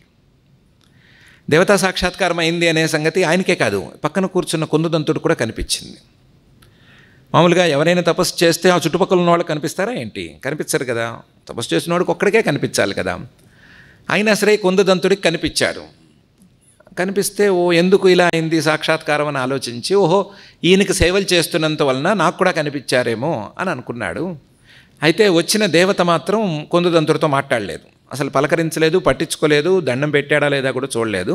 చూడకుండా ఆ తపస్విని తట్టి లేపింది, తలకిందులుగా ఉండే తపస్విని తట్టు లేపింది. లేపి నీకేం కావాలని అడిగింది. అడిగితే, నేను చక్రవర్తిని అవ్వాలి, అందుకే కదా తపస్సు మొదలు పెట్టాను అన్నాడు ఆయన. దాన్ని ఉంది, భేషుగ్గా ఇచ్చేస్తున్నా, నువ్వు చక్రవర్తి పోతావు పో అని చెప్పి ఆ దేవత కాస్త మాయమైపోయింది. మాయమైపోయిన తర్వాత చక్రవర్తి అవుతాడా, ఎప్పుడవుతాడని చెప్పలేదు, ఏమవుతాడని చెప్పలేదు. పాపం ఈ కుందదంతుడే సహాయం చేసి ఆ కాళ్ళు చెట్టు కొమ్మ కట్టుకున్నాడు కదా, ఆ కట్లు జాగ్రత్తగా విప్పదీసి కిందకి దించి పడకుండా ఏదో ఏర్పాటు చేసి కిందకి దించి కూర్చోబెట్టి, అయ్యా ఇన్ని రోజులకి మీ తపస్సు ఫలించింది, చాలా సంతోషం. ఆ దేవత చెప్పినట్లుగా మీరు చక్రవర్తి అయితే చూసిపోతాను, నేను మీతో పాటే ఉంటానన్నాడు. ఈయన కూడా కాదనలేదు, ఓకే అన్నాడు. సరే బాగానే ఉంది, ఇన్ని రోజులుగా నువ్వు కూడా నాతో ఉన్నావు, అటాచ్ అయిపోయావు, కాబట్టి అలాగే చేద్దు కానివిలే. అయితే ఇప్పుడు కాళ్ళు పైన ఇన్నాళ్ళు కట్టేసుకుని ఉండటం వలన పని చేయట్లేదు కాళ్ళు, వీటికి మళ్ళీ రక్త ప్రసరణ వచ్చి పని చేయాలంటే కొన్ని రోజులు పడుతుంది కదా, ఆ 3 రోజులు 4 రోజులు ఇక్కడే కూర్చుని వెళదామన్నాడు. ఓకే అన్నాడు. కొందదంతుడికి పెద్ద పనేం లేదు, కొంచెం ఫ్రీనే, ఆయన ఒప్పుకున్నాడు. సరే ఇద్దరు 3 రోజులు అక్కడే కాలక్షేపం చేసి బయలుదేరారు. ఆ దేవత మాటల్లో ఎప్పుడు చక్రవర్తి అవుతారో తెలియదు. ఆ ముసలి ఆయన కంటే కూడా ఈ కొందదంతుడికి టెన్షన్గా ఉంది, తొందరగా చూసేసి పైపని చూసుకోవాలని ఈయన తపన. అలాగే నడుస్తూ వెళుతుంటే గౌరీవనం అనే ఒక ప్రాంతం వచ్చింది. వస్తే ఈ ముసలాయన మెల్లగా, నాయనా ఇక్కడ నా తమ్ముళ్ళు ఉన్నారు కొంతమంది, వాళ్ళు కూడా తపస్సు చేస్తున్నారు, వాళ్ళని చూసి పోదాము, కాస్త ఎవరున్నారో ఏమున్నారో కనిపెట్టు, నేను పెద్దవాడిని అయిపోయాను, నువ్వే కాస్త చూసి పెట్టు అన్నాడు. ఎవరున్నారండి, ఎంతమంది ఉన్నారండి, ఎందుకు తపస్సు చేస్తున్నారండి అన్నాడు ఈ క్యూరియస్ కొందదంతుడు. 7 తమ్ముళ్ళు ఉన్నారు, ఆ 7 తమ్ముళ్ళు కూడా చక్రవర్తులు అవ్వాలని తపస్సు చేస్తున్నారు అని చెప్పాడు. సో మొత్తం 8 మంది చక్రవర్తులు అవ్వాలని తపస్సు చేస్తున్నారు. ఏముంది, ఎవరి కోరిక వారిది. అన్నగారు చక్రవర్తి అవుతే తమ్ముడు చక్రవర్తి కాకూడదు అనుకోవాలా ఏంటి? అన్నగారు చక్రవర్తి అయితే తమ్ముడు కాళ్ళ దగ్గర కూర్చుండాలని ఏముంది, తమ్ముడు చక్రవర్తి అవ్వాలనుకోవచ్చు కదా. ఓకే వెళ్ళారు. లోపలికి వెళ్ళి చూస్తే ఆ గౌరీవనంలో వనమే లేదు, చెట్లన్నీ కొట్టేశారు ఎవరో. ఒకే ఒక చిన్న కదంబ వృక్షం మాత్రమే ఉంది, దాని కింద ఎవరో ఒక ఆయన కూర్చుని ఉన్నాడు. ఈయన వెళ్ళాడు, కొందదంతుడు వెళ్ళాడు, ముసలాయన కూడా వెళ్ళినట్టున్నాడు, కానీ కొందదంతుడు మాత్రం వెళ్ళాడు. వెళ్ళి అక్కడ కూర్చున్న పెద్ద ఆయన్ని లేపితే ఆయన పట్టాను లేవలేదు. ఆయన లేవటానికి 1.5 రోజు పట్టింది. 1.5 రోజు తర్వాత ఈయన గట్టిగా అరిచాడు. అప్పటికి కొందదంతుడు ఆపుకోలేక అరిచాడు, స్వామి ఇక్కడ గౌరీవనం కదా ఇది, ఇక్కడ ఇంకా 7 ఉండాలి, ఎక్కడికి వెళ్ళారు చెప్పండి అని లేపాడు. ఆయన సమాధి స్థితి నుంచి బయటకు వస్తే ఈ కొందదంతుడు ఆయనకి ఏదో దండం అది పెట్టాడు. కొందదంతుడు ఆయనకి నచ్చాడు, అది ఇంకా విశేషం. నచ్చి ఏంటి నాయన ఎందుకు లేపావు నన్ను అని అడిగాడు. అడిగితే కాదండి ఇలా పెద్ద ఆయనతో వచ్చాను, ఆయనకి ఇక్కడ 7 తమ్ముళ్ళు ఇంకా ఉన్నారట కదా, వాళ్ళు ఏమైపోయారండి, మీరెవరు, మీరెందుకు తపస్సు చేస్తున్నారు, వాళ్ళు ఏమైపోయారు, ఇవన్నీ చెప్పండి అన్నాడు. అంటే ఆయన అన్నాడు, గౌరీవనం ఇది పార్వతీ అమ్మవారు తపస్సు చేసిన వనము, ఆ పార్వతీ అమ్మవారు తపస్సు చేసిన వనంలో పార్వతీ అమ్మవారు తపస్సు చేసిన కదంబ వృక్షం ఇది. ఎందుకో ఆవిడ తపస్సు చేసిన ఈ వృక్షం చిన్న వృక్షంగానే ఉండిపోయింది, ఎందుకో దీనికి అలా పరిస్థితి వచ్చేసింది, ఎదగలేదు ఇది. నేను రాజుని, ఓ దేశపు రాజుని, రాజ్యం అంతా వెలగబెట్టి ఇంకా చాలే, ఈ రాజకీయాలు మనకి పడేవి కావు, ఇవేం తెమిలేవి కావు, మనం ఉన్నా లేకపోయినా సాగిపోతూనే ఉంటాయి, మన పేరున మనం లేకపోయినా లాగిచ్చేస్తారు, వీటితో ఉపయోగం లేదు అనుకుని వదిలేసేసుకుని తపస్సు చేయడానికి ఇక్కడికి వచ్చాను. అప్పుడు ఈ వనమంతా చెట్లుండేవి, ఒక్కొక్క చెట్టు కింద ఒక్కొక్క మహర్షి ఉండేవాడు. ఎందుకో దైవాతి ఈ ఒక్క చెట్టే ఖాళీగా ఉంది, చుట్టుపక్కల వాళ్ళు ఆ చెట్టు కిందకి కూర్చోపోవని నన్ను కూర్చోబెట్టారు. ఆ తర్వాత నేను చూస్తూ ఉండగానే ఒక్కొక్కళ్ళకి సిద్ధులు కలిగినాయి, ఎవరి సిద్ధులు కలిగితే వాళ్ళు వెళ్ళిపోయారు. వీళ్ళ 7 తమ్ముల్లో 3 తమ్ముళ్ళేమో ఈయనలాగానే చోటు నచ్చక ఎక్కడికో వెళ్ళారు. ఒక ఆయన పూర్వ దిక్కుకి, ఒక ఆయన పశ్చిమ దిక్కుకి, ఇలా దిక్కులు పట్టిపోయారు. ఇంకో 4 మాత్రం ఇక్కడే కూర్చుని తపస్సు చేస్తూ ఉన్నారు. మిగతా వాళ్ళకి సిద్ధి కలిగినట్లు ఆ 4కి సిద్ధి కలిగింది, వాళ్ళందరూ వెళ్ళిపోయారు, ఇంటికి వెళ్ళిపోయారు. వీళ్ళ తమ్ముళ్ళైనా చెప్పుకోవడానికి ఈయనకంటే తొందరగా వాళ్ళకి సిద్ధి వచ్చింది, వాళ్ళు వెళ్ళిపోయారు. వీళ్ళు మహర్షులందరూ వెళ్ళిపోయిన తర్వాత ఈ వనంలోకి కట్టెలు కొట్టుకునేవాళ్ళు వచ్చారు. కట్టెలు కొట్టుకునేవాళ్ళు ఖాళీగా ఉండటంతో ఒక్కొక్క చెట్టుని కొట్టుకుంటూ వచ్చారు. నా చెట్టును మాత్రం ముట్టుకోలేదు. 2 కారణాలు అయి ఉండొచ్చు, పోన్లే మనిషి ఉన్నాళ్లే అని వదిలేసి ఉండొచ్చు, లేకపోతే ఇది ఇంకా అంత ముదరలేదు, గట్టి చెట్టు కాదు అని వదిలేసి ఉండొచ్చు, కానీ నా చెట్టును మాత్రం కొట్టలేదు. అందుకని నేను ఒక్కడనే పడి ఇక్కడ ఏడుస్తున్నాను. వీళ్ళ తమ్ముళ్ళు సిద్ధి పొందారు, ఇంటికి వెళ్ళిపోయారు అన్నాడు. మరి మిగతా ముగ్గురు సంగతి ఏంటండి అంటే, మిగతా ముగ్గురు సంగతి నన్ను అడుగుతావేంటయ్యా అన్నాడు ఈయన. కాదు, మీరు త్రికాల జ్ఞానులు, సమాధి స్థితిలో ఉన్నవాళ్ళు కదా, 1.5 రోజు పట్టింది మీరు బయటికి రావటానికి, మీరు ఒకసారి ధ్యానంలోకి వెళ్ళి చూసి చెప్పండి నాకన్నాడు. పాపం ఆయన ఏ కళనున్నాడో, నా ధ్యానం ఉన్నది ఇందుకోసమేనా అని అడగకుండా, చూసి చెప్తాలే కాసేపు కూర్చోమని మళ్ళీ ధ్యానంలోకి వెళ్ళాడు. వెళ్ళి ఆ ముగ్గురికి కూడా సిద్ధి కలిగిందయా, సిద్ధి కలిగింది, వాళ్ళు కూడా ఇంటికి వెళ్ళిపోయారు, ఈయన్ని కూడా ఇంటికి వెళ్ళిపోమని చెప్పు అన్నాడు. మన సోకాళ్ళు కుందదంతుడు క్యూరియస్ కదా, అందుకని ఈయన ఏమన్నాడంటే, ఏమండి వీళ్ళ 8 మంది అన్నదమ్ములు కూడా చక్రవర్తి అవ్వాలనే కదా ఎవరికి వాళ్ళు తపస్సు చేశారు, మరి 8 మంది ఏకకాలంలో చక్రవర్తులు ఎలా అవుతారండి అని అడిగాడు. అడిగితే ఆయన, నాయన నువ్వు వింటానంటే, నువ్వు నాకు నచ్చావు కాబట్టి చెప్తాను, వింటానంటే దీనిలో ఇంకా కాంప్లికేషన్స్ ఉన్నాయి, అవన్నీ చెప్తాను విను. పాయింట్ నెంబర్ 1, వాళ్ళు ఈ జన్మలో చక్రవర్తులు కాలేరు, కావడానికి వీల్లేదు. ఈ శరీరం ఊడి పడిపోవాలి, పై శరీరంలోనే వాళ్ళు చక్రవర్తులు అవ్వాలి. ఆ చక్రవర్తులు అయ్యేటప్పుడు చక్రవర్తులు అవ్వటానికి 2 రకాల ప్రతిబంధకాలు ఉన్నాయి వాళ్ళకి, దాన్ని దాటి వాళ్ళు అవ్వాలి. అయ్యారు అనే అనుకుని మాట్లాడుకుందాం, కాలాలతో నిమిత్తం లేదనుకున్నాం కదా. దాని ప్రకారం వీళ్ళ 8 మందికి 8 మంది భార్యలు ఉన్నారు, ఒక్కొక్కరికి కాదు, 8 మంది భార్యలు ఉన్నారు. ఆ 8 మంది భార్యలు వీళ్ళు చక్రవర్తులు అవ్వాలని తపస్సు చేయడానికి బయటకు వస్తే, అయ్యో మా భర్తలు మమ్మల్ని విడిచి తపస్సుకి వెళ్ళిపోయారు అని బాధపడి 8 మంది కూర్చుని గౌరీ అమ్మవారిని గురించి తపస్సు చేశారు.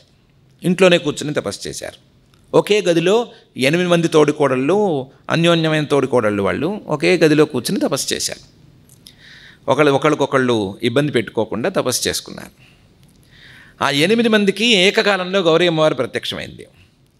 ప్రత్యక్షమైతే 8 మంది మా భర్తలకు మరణం ఉండకూడదు అని వరం అడిగారు.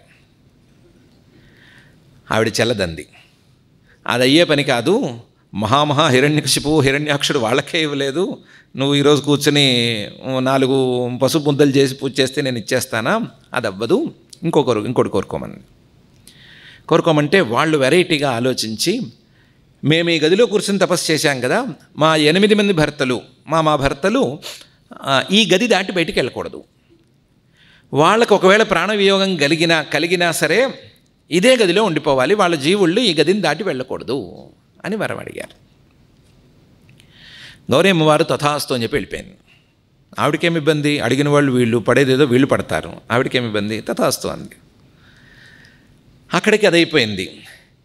ఈ 8 మందికి తల్లిదండ్రులు ఉన్నారు, వాళ్ళు వీళ్ళందరూ తపస్సుకు వెళ్ళారు అని బాధపడి ఒంటరిగా ఉండలేక, కోడళ్ళు ఉన్నారనుకోండి కానీ పిల్లలు లేరు అనేటువంటి దీంతో తీర్థయాత్రలకు బయలుదేరారు. తీర్థయాత్రలకు బయలుదేరితే దారిలో ఒక మట్టి కొట్టుకుపోయిన మసిబట్టలు కట్టుకుని ఒక మనిషి కనిపించాడు. ఆ మసిగా కట్టుకుపోయిన మనిషిని చూసి వీళ్ళెందుకో విసుక్కున్నారు. విసుక్కోవటంలో ఏదో చెయ్యి దులిపారట. ఆ చెయ్యి దులపటంతో ఏమైంది, వీళ్ళ చేతి మీద ఉండే ధూళేదో ఆ మసిబట్టలు ఆయన నెత్తిన పడింది. దాంతో అంతవరకు ఏదో అమాయకుడుగా పిచ్చోళ్ళలా కూర్చున్న ఆయన కాస్త ఒక్కసారి కస్సుమని లేచాడు. హత్తెరి, దుర్వాస మహామునిని నా మీదే మీరు ధూళి పడేస్తారా, ధూ కలిసింది కదా అని నా మీద పడేస్తారా, నాకింత అన్యాయం చేస్తారా, అపకారం చేస్తారా, నేనంటే గౌరవం లేకుండా ఉన్నారా, అదే ఇదే అని కాసేపు ఎగిరి, మీరు ఎందుకు బయలుదేరారు, మీ పిల్లలు తపస్సులకు వెళ్ళారు, ఏకాంతంగా ఉండలేమనుకుని బయలుదేరారు కదా, మీకు ఇదే ఓ శాపం, మీ పిల్లలు ఏం కోరుకుంటే ఆ కోరిక తిరగబడిపోవాలి అని శాపం పెట్టేశాడు ఆయన. ఇవి కాంప్లికేషన్స్. ఒకవైపు దూర్వాసుడేమో శాపం పెట్టాడు, ఇంకోవైపు ఏమో ఈ 8 మంది చక్రవర్తుల వాళ్ళని కూర్చున్నారు. 8 మందికి సిద్ధి కలిగింది, 8 మందికి చక్రవర్తి వాళ్ళనే వరం వచ్చింది. ఏం చెయ్యాలి అని కుందదంతుడు టెన్షన్ పడ్డాడు. నువ్వు కాదు టెన్షన్ పడాల్సింది, ఈ వరదేవతలు శాపదేవతలు టెన్షన్ పడాలి, నువ్వెందుకు పడటము. ఈ జీవులందరూ ప్రాణత్యాగం చేయాల్సిన సందర్భంలో ఈ వరదేవతలు శాపదేవతలు ఇద్దరు కలుస్తారు, కలవబోతున్నారు అని చెప్పాడు ఆయన మహారాజు గారు. కలుస్తారు, కలిసినప్పుడు మేమిచ్చుకుంటామంటే మేమిచ్చుకుంటాము అని కూర్చుంటారు. వరదేవతలేమో మాకు ఆ దేవత చెప్పింది, ఏమని చెప్పింది, వీళ్ళని 8 మందిని చక్రవర్తులను చేయమని చెప్పింది, కాబట్టి మేము 8 మందిని చక్రవర్తులు చేసేస్తాము అని కూర్చుంటారు. శాపదేవతలేమో మాకు దుర్వాస మహర్షి గారు చెప్పారు, వీళ్ళు ఏం కోరితే దాన్ని తిరగదిప్పాలి, చక్రవర్తికి తిరగదిప్పితే ఏమవుతుంది, ముష్టివాడు అవుతుంది, ఆ ముష్టివాడిని చేయాలి, మేం చేస్తాము అని కూర్చుంటారు. తగాదా తీరలేదు. తీరక వీళ్ళిద్దరూ బ్రహ్మగారి దగ్గరికి వెళ్ళారు, వరదేవతలు శాపదేవతలు. బ్రహ్మగారి దగ్గరికి వెళ్ళి, స్వామి, ఒకే మనిషి మీద మేమిద్దరము పనిచేయాల్సిన అవసరం వచ్చింది, కాబట్టి మా ఇద్దరిలో ఎవరు బలవంతులు, ఎవరు పని చేయాలి అనే సంగతి మీరు తేల్చండి అని ఆయన ముందు పంచాయతీ పెడతారు. ఆ బ్రహ్మగారేమో తెలివిగా చిచ్చి ఇలాంటి వివాదాలను నేను పరిష్కరించకూడదు, మీరు కూర్చుని చర్చల ద్వారానే పరిష్కరించుకోవాలి. చర్చల ద్వారా పరిష్కరించుకోవాలంటే మీరు ఒక పని చేయండి, వరదేవతలు శాపదేవతల హృదయాల్లోకి వెళ్ళి వాళ్ళకి ఏమాత్రం బలం ఉంది అని చూడండి, శాపదేవతలు వరదేవతల హృదయాల్లోకి వెళ్ళి వాళ్ళకి ఏం బలం ఉందో చూసుకోండి, ఒకరికొకరు పరస్పరం బలం చూసుకోండి, బలాబలాలు నిర్ణయించుకుని దాన్ని బట్టి చేసుకోండి అని వదిలేశాడు. ఆయనేమో వదిలేస్తాడన్నాడు, మనం వదిలేశాడు అనుకుందాం.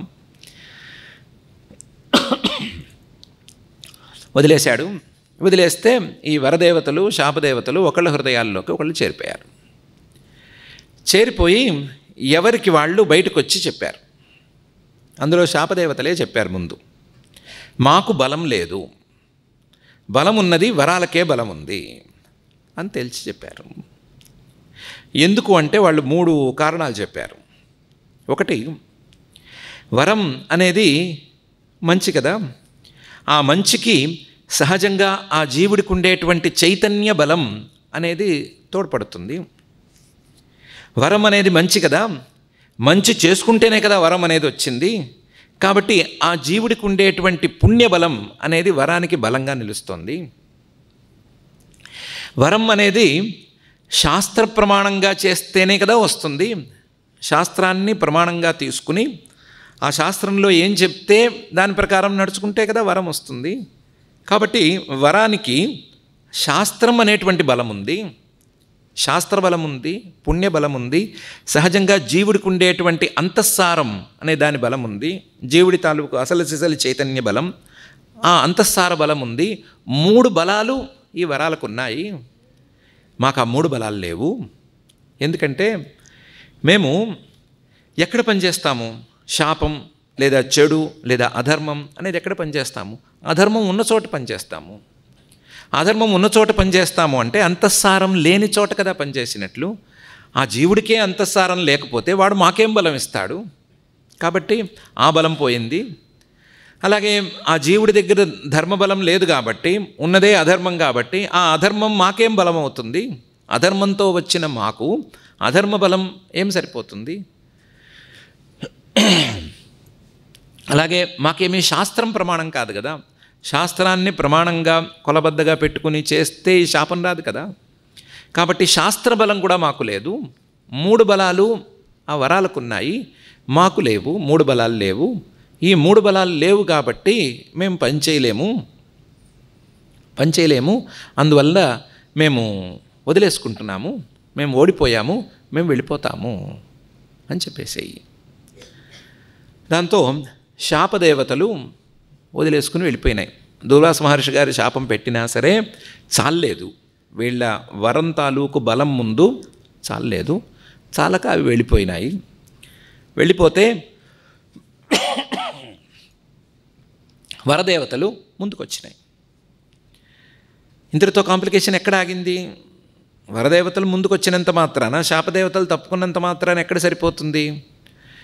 ఎవరికి వారికి వరం ఉంది కదా, ఎవరికి వారికి చక్రవర్తి అవ్వాలనే వరం ఉంది కదా.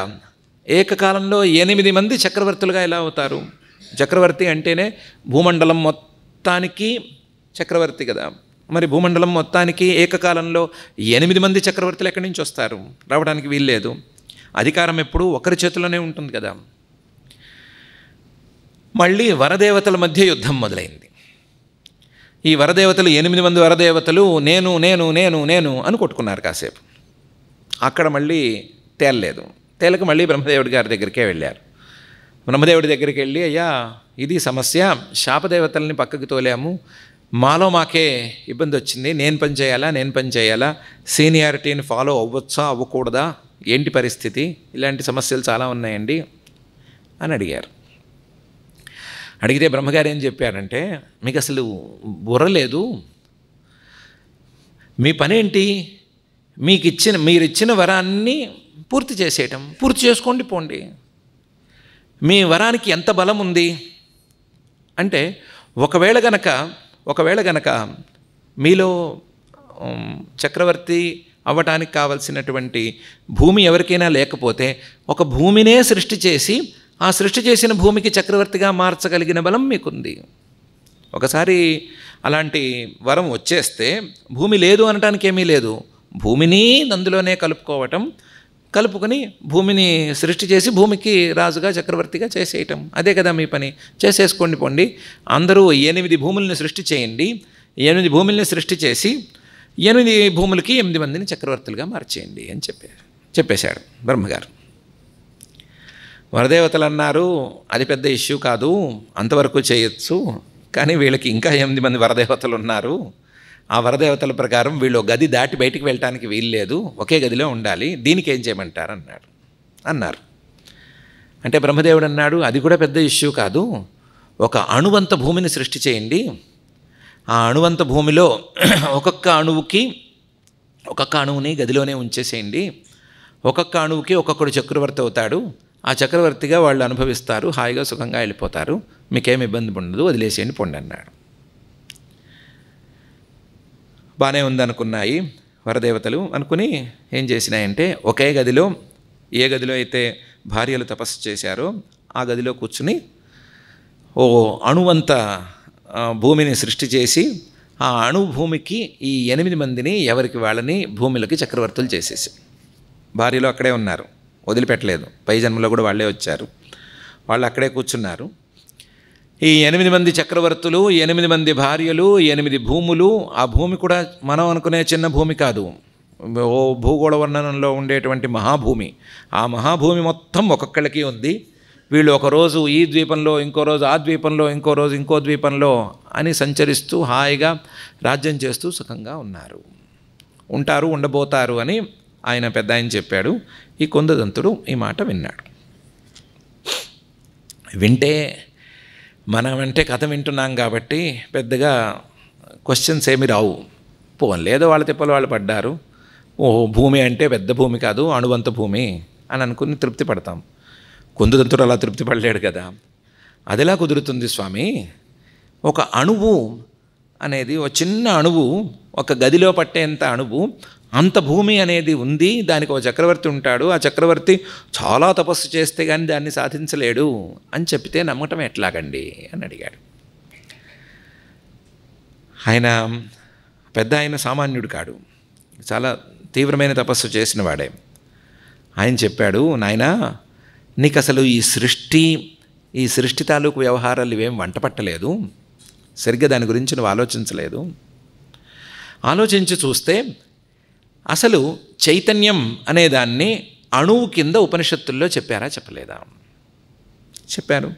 ఏషోణురాత్మా చేతసా వేదితవ్య అని చెప్పారు కదా. అణు అంటే దుర్జ్ఞేయ అనే మాట ఉండని, అణుహు అని చెప్పారు కదా. చైతన్యం అనేదే ఒక అణువు లెక్క. ఆ అణువులో నీకు కనిపించేత లేదా నీ ఊహకి అందేంత ఇంత పెద్ద బ్రహ్మాండం ఉంది. ఒక చిన్న అణువులో, చైతన్యం అనే చిన్న అణువులో ఇంత పెద్ద బ్రహ్మాండం ఉంది అని ఒప్పుకున్నవాడివి, ఈ బ్రహ్మాండంలోనే ఒక చిన్న గదిలో చిన్న అణువంత భూములు ఉన్నాయని ఒప్పుకోవటానికి నీకేమి ఇబ్బంది? నీకేంటి కష్టం ఇందులో? ఆలోచించు అన్నాడు. కుందదంతుడు అన్నాడు, కష్టం ఉందండి, ఈ బ్రహ్మాండం మనకు కనిపించేంత పెద్దగా ఉంది. ఈ ఈ బ్రహ్మాండమంతా పట్టేంత స్థాయిలో ఆ అణువు, చైతన్యం అనే అణువు ఉంది. అణువు అని పేరుతో అంటున్నాం కానీ ఈ బ్రహ్మాండం పట్టేంత స్థాయిలో ఉంది అనే విషయంలో డౌట్ లేదు. కానీ గదిలో ఇంత పడుతుంది అని ఎలా నమ్మటం అని అడిగాడు. ఆయన 2 సమాధానాలు చెప్పినట్టున్నాడు. జాగ్రత్తగా ఆలోచిస్తే, ఒకటి, ఫస్ట్ స్టేజ్లో ఎవరైనా సరే ఈ భూమి చాలా పెద్దది అని ఒప్పుకుంటారు కదా, ఒప్పుకుంటారు, భూమి చాలా పెద్దది. కానీ ఒక్కసారి ఈ సోలార్ ఫ్యామిలీని పరిగణనలోకి తీసుకుంటే భూమి యొక్క పరిమాణం ఎంత? ఓకే, మళ్ళీ గెలాక్సీ అనే దాన్ని తీసుకుంటే భూమి అనేది ఎక్కడ కనిపిస్తోంది? ఒకవేళ కనుక మల్టిపుల్ యూనివర్స్ అనే దీన్ని థియరీని ఒప్పుకుంటే ఆ మల్టిపుల్ యూనివర్స్లో భూమి అనేది ఏ మూలైనా కనిపిస్తుందా? ఒక అణువు కింద లెక్క తేలుతుందా? ఒక గెలాక్సీకే భూమి అనేది సోదిలోకి రాదు. కనీసం దాని మాట కూడా కనీసం ఎక్కడ ఉంది అని కూడా కనిపెట్టలేము. కేవలం సోలార్ ఫ్యామిలీలో వెతికితే ఒక చిన్న డాట్ కనిపిస్తుంది అంతేను. మొత్తం చూస్తే ఏమీ కనిపించదు. ఊరికనే ఓ చక్రం తిరుగుతున్నట్టు ఉంటుంది అంతేను. ఆ చక్రంలో భూమి అనే దానికి ఉనికే లేదు. మరి ఈ నువ్వు చాలా పెద్దదిగా ఉంది అనుకున్న భూమి ఎంత ఉంది? అణువంతు కూడా లేదు. ఎప్పుడు? ఈ బ్రహ్మాండం అనేదాన్ని పరిగణనలోకి తీసుకున్నప్పుడు. మరి బ్రహ్మాండం మొత్తాన్ని పరిగణనలోకి తీసుకున్నప్పుడు అణువు కంటే చిన్నగా ఉన్న భూమి చాలా పెద్దదైతే వీళ్ళకు కూడా 8 భూములు 8 మంది చక్రవర్తులకి రావటంలో నీకేంటి ఆశ్చర్యం? కేవలం అర్థమవటానికి దీన్ని పెట్టుకోవచ్చు. అసలు విషయం లేదా రెండో స్టేజ్ ఏంటంటే, అసలు నువ్వు ఉన్న భూమి నిజమైతే, నువ్వు ఉన్న భూమి అనేది నిజంగా లాజిక్ అనే దానికి నిలబడేట్లయితే ఈ కొత్త భూములు 8 భూములు గదిలో ఎందుకు వచ్చినాయి, ఎలా వచ్చినాయి అనే ప్రశ్నకి సమాధానం వెతుక్కోవచ్చు. నువ్వున్న భూములే నిజం కావు, నువ్వున్న భూములే వాస్తవం కావు, నువ్వున్న భూములే శాశ్వతం కావు అని చెప్తుంటే, నువ్వున్న భూమికి కారణం అనేది ఏంటి అని తేలట్లేదు అని మొత్తుకుంటుంటే రెండో దాని మీద నువ్వు ఎందుకు కంప్లైంట్ చేస్తావు? నువ్వు కంప్లైంట్ ఎలా చేస్తున్నావంటే, నేను ఒక భూమి మీద ఉన్నాను, నేనున్న భూమి అనేది వాస్తవం, నేనున్న భూమి చాలా పెద్దది అనుకుని కంప్లైంట్ చేస్తున్నావు. నువ్వు నిలబడిన భూమి నిజమే, శాశ్వతమే లేదా స్థిరమే అని నీకెవరు చెప్పారో అది తేల్చు. ఇది నిజమో కాదో తేలితే అది నిజమో కాదో తర్వాత తేలుతుంది. ఇది నిజమా? నిజమంటే ఏంటి? 3 కాలాల్లోనూ సమానంగా ఉండటం. ఎప్పుడు అడిగినా సరే ఉంది అని సమాధానం రావటం, అప్పుడే కదా ఉన్నట్లు. ఎప్పుడు అడిగినా ఉంది అనే సమాధానం ఏమీ రావటం లేదు. ఈ భూమి పుట్టడానికి ముందు ఉంది అనే మాట రాలేదు.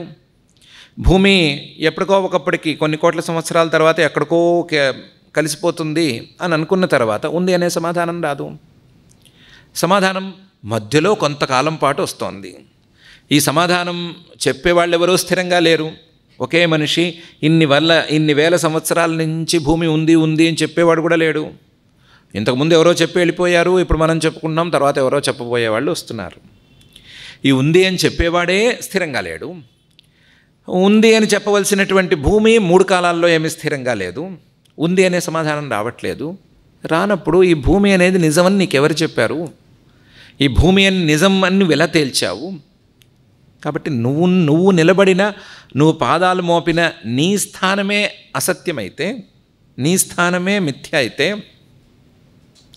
అక్కడ అలాంటి మిథ్యా లేదా నిజం కాని భూములు 8 ఉండటంలో నీకేంటి అభ్యంతరం అని అడిగాడు.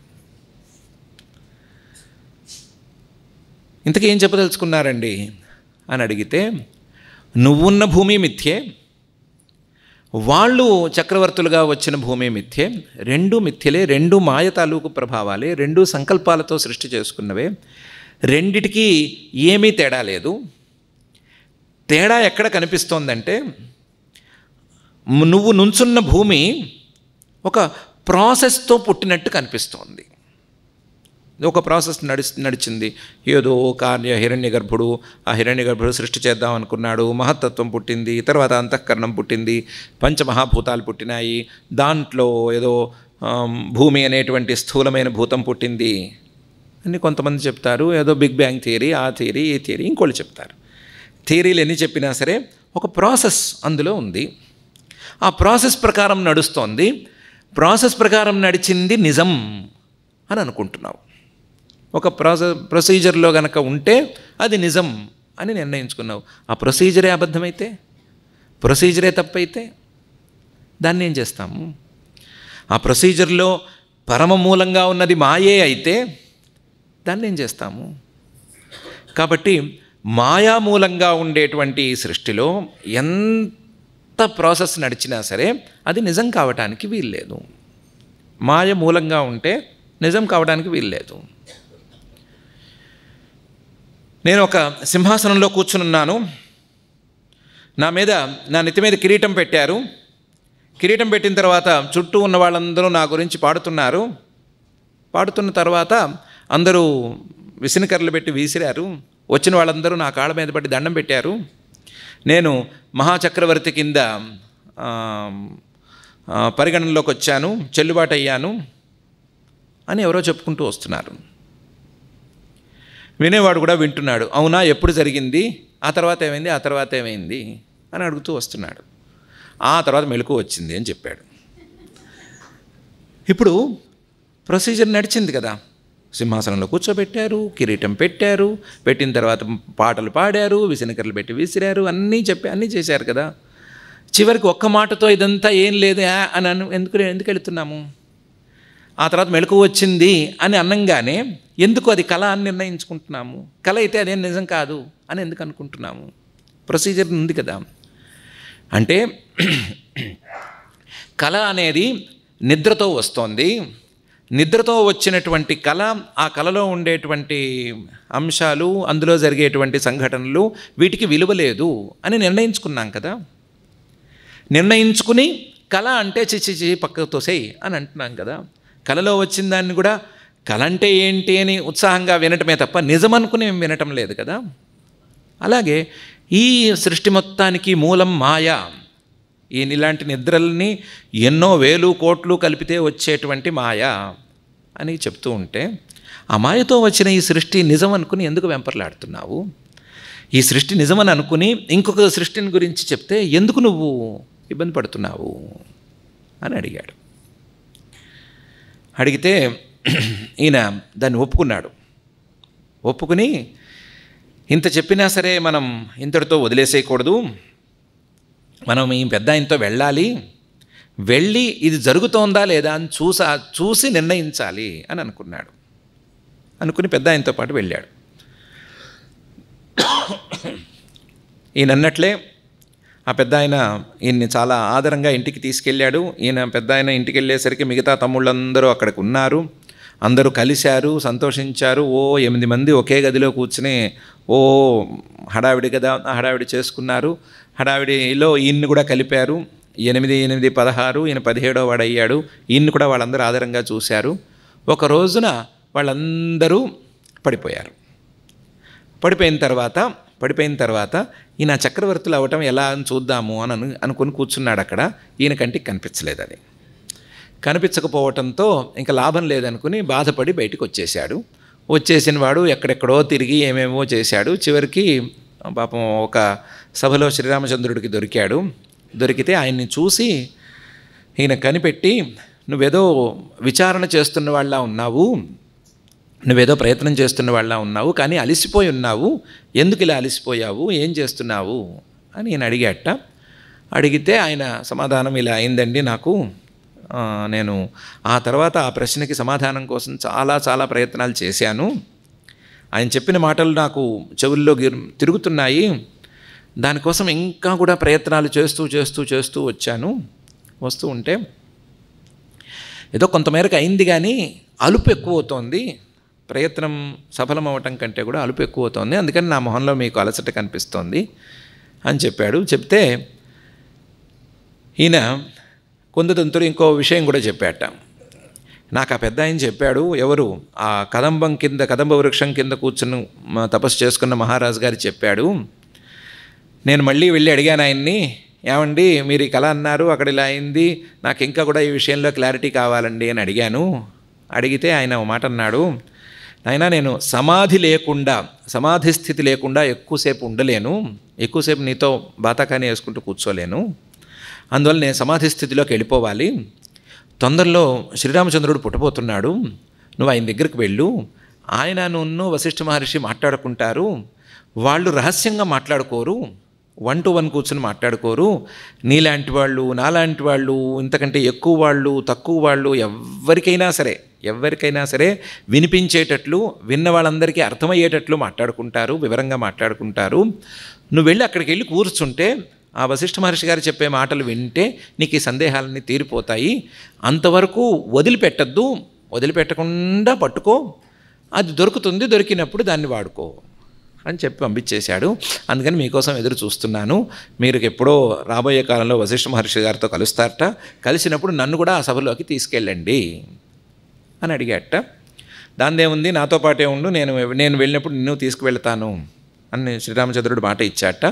ఆ మాట ప్రకారం వశిష్ఠ మహర్షి గారి దగ్గర ఆయన ఈ ప్రస్తావన తెచ్చాడు. వశిష్ఠ మహర్షి గారు ఈయన కుందదంతుడిని పిలిచి, కుందదంతా ఇంతవరకు చెప్పింది విన్నావు కదా, నీకు సమస్యలు సందేహాలు తీరినాయా అని అడిగాడు. అయ్యా భేషుగ్గా తీరినాయి, మీరు చెప్పిన తర్వాత నాకే సందేహము లేదు, నాలో మిగిలిన చివరి సందేహం పోయిందండి, నాకేం సందేహం లేదు. ఆ పెద్ద ఆయన చెప్పిన కదంబ వృక్షం కింద కూర్చున్న పెద్ద ఆయన చెప్పిన మాటలు మీ మాటలు 2 టాలీ అవుతున్నాయండి. ఈ సంసారానికి మూలం మాయ అని చెప్పిన తర్వాత ఆ మాయలో ప్రశ్నించుకోవటానికి ఏమీ ఉండదు, మాయలో ఎంతసేపటికి ఆ మాయని దాటడం ఎట్లా అనే ఆలోచన ఉంటుందేమో కానీ దాన్ని ప్రశ్నించుకోవటానికి వీలేముండదు. కాబట్టి ఈ ప్రశ్నలు ఎన్ని వేసుకున్నా ఏం చేసుకున్నా సరే ఈ మాయతో తేలేదేముండదు,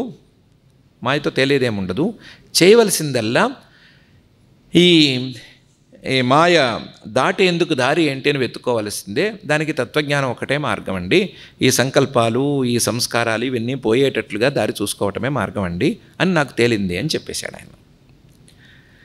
అఫ్కోర్స్ కుందదంతుడికి తేలింది, కానీ శ్రీరాముడికి ఇంకా అప్పటికి తేలలేదు. తర్వాత ఆయన చాలా ప్రశ్నలు వేశాడు. కుందదంతుడు నేను ప్రశ్నలు లేనన్నాడు, నాకు తీరిపోయింది అన్నాడు. అది అక్కడికి అయిపోయింది. ఎక్కడో మొదలుపెట్టాము, ఎక్కడో తేలాము చాలాసేపు. ఎక్కడ మొదలుపెట్టాము అంటే వైరాగ్యం దగ్గర మొదలుపెట్టాము. ఎక్కడ తేలాము అంటే కుందదంతుడి యొక్క మాయామయమైన ప్రపంచం అనేటువంటి నిర్ణయంలో తేలాము. ఎందుకు తేలాము అంటే ఈ ప్రపంచం అనేది స్థిరం అని మనం నమ్ముతున్నాం కాబట్టి, ఈ ప్రపంచం అనేది శాశ్వతమని నమ్ముతున్నాం కాబట్టి, మన తర్వాత కూడా ప్రపంచం ఉంటుంది అని నమ్ముతున్నాం కాబట్టి ఈ ప్రపంచం మీద మనకు ఆశ ఉంది. ఈ ప్రపంచం నిజం అని నమ్ముతున్నాం కాబట్టి ఈ ప్రపంచం మీద మనకి ఆసక్తి ఉంది. అదే ఈ ప్రపంచం శాశ్వతం కాదు అని కానీ, ఈ ప్రపంచం నిజం కాదు అని కానీ మనకు గనక సరిగ్గా తేలితే మనకి ఈ ప్రపంచం మీద ఆశ తగ్గేందుకు అవకాశం ఉంది కదా. అవకాశం ఉంది అనే మాట ఎందుకు వస్తుంది అంటే,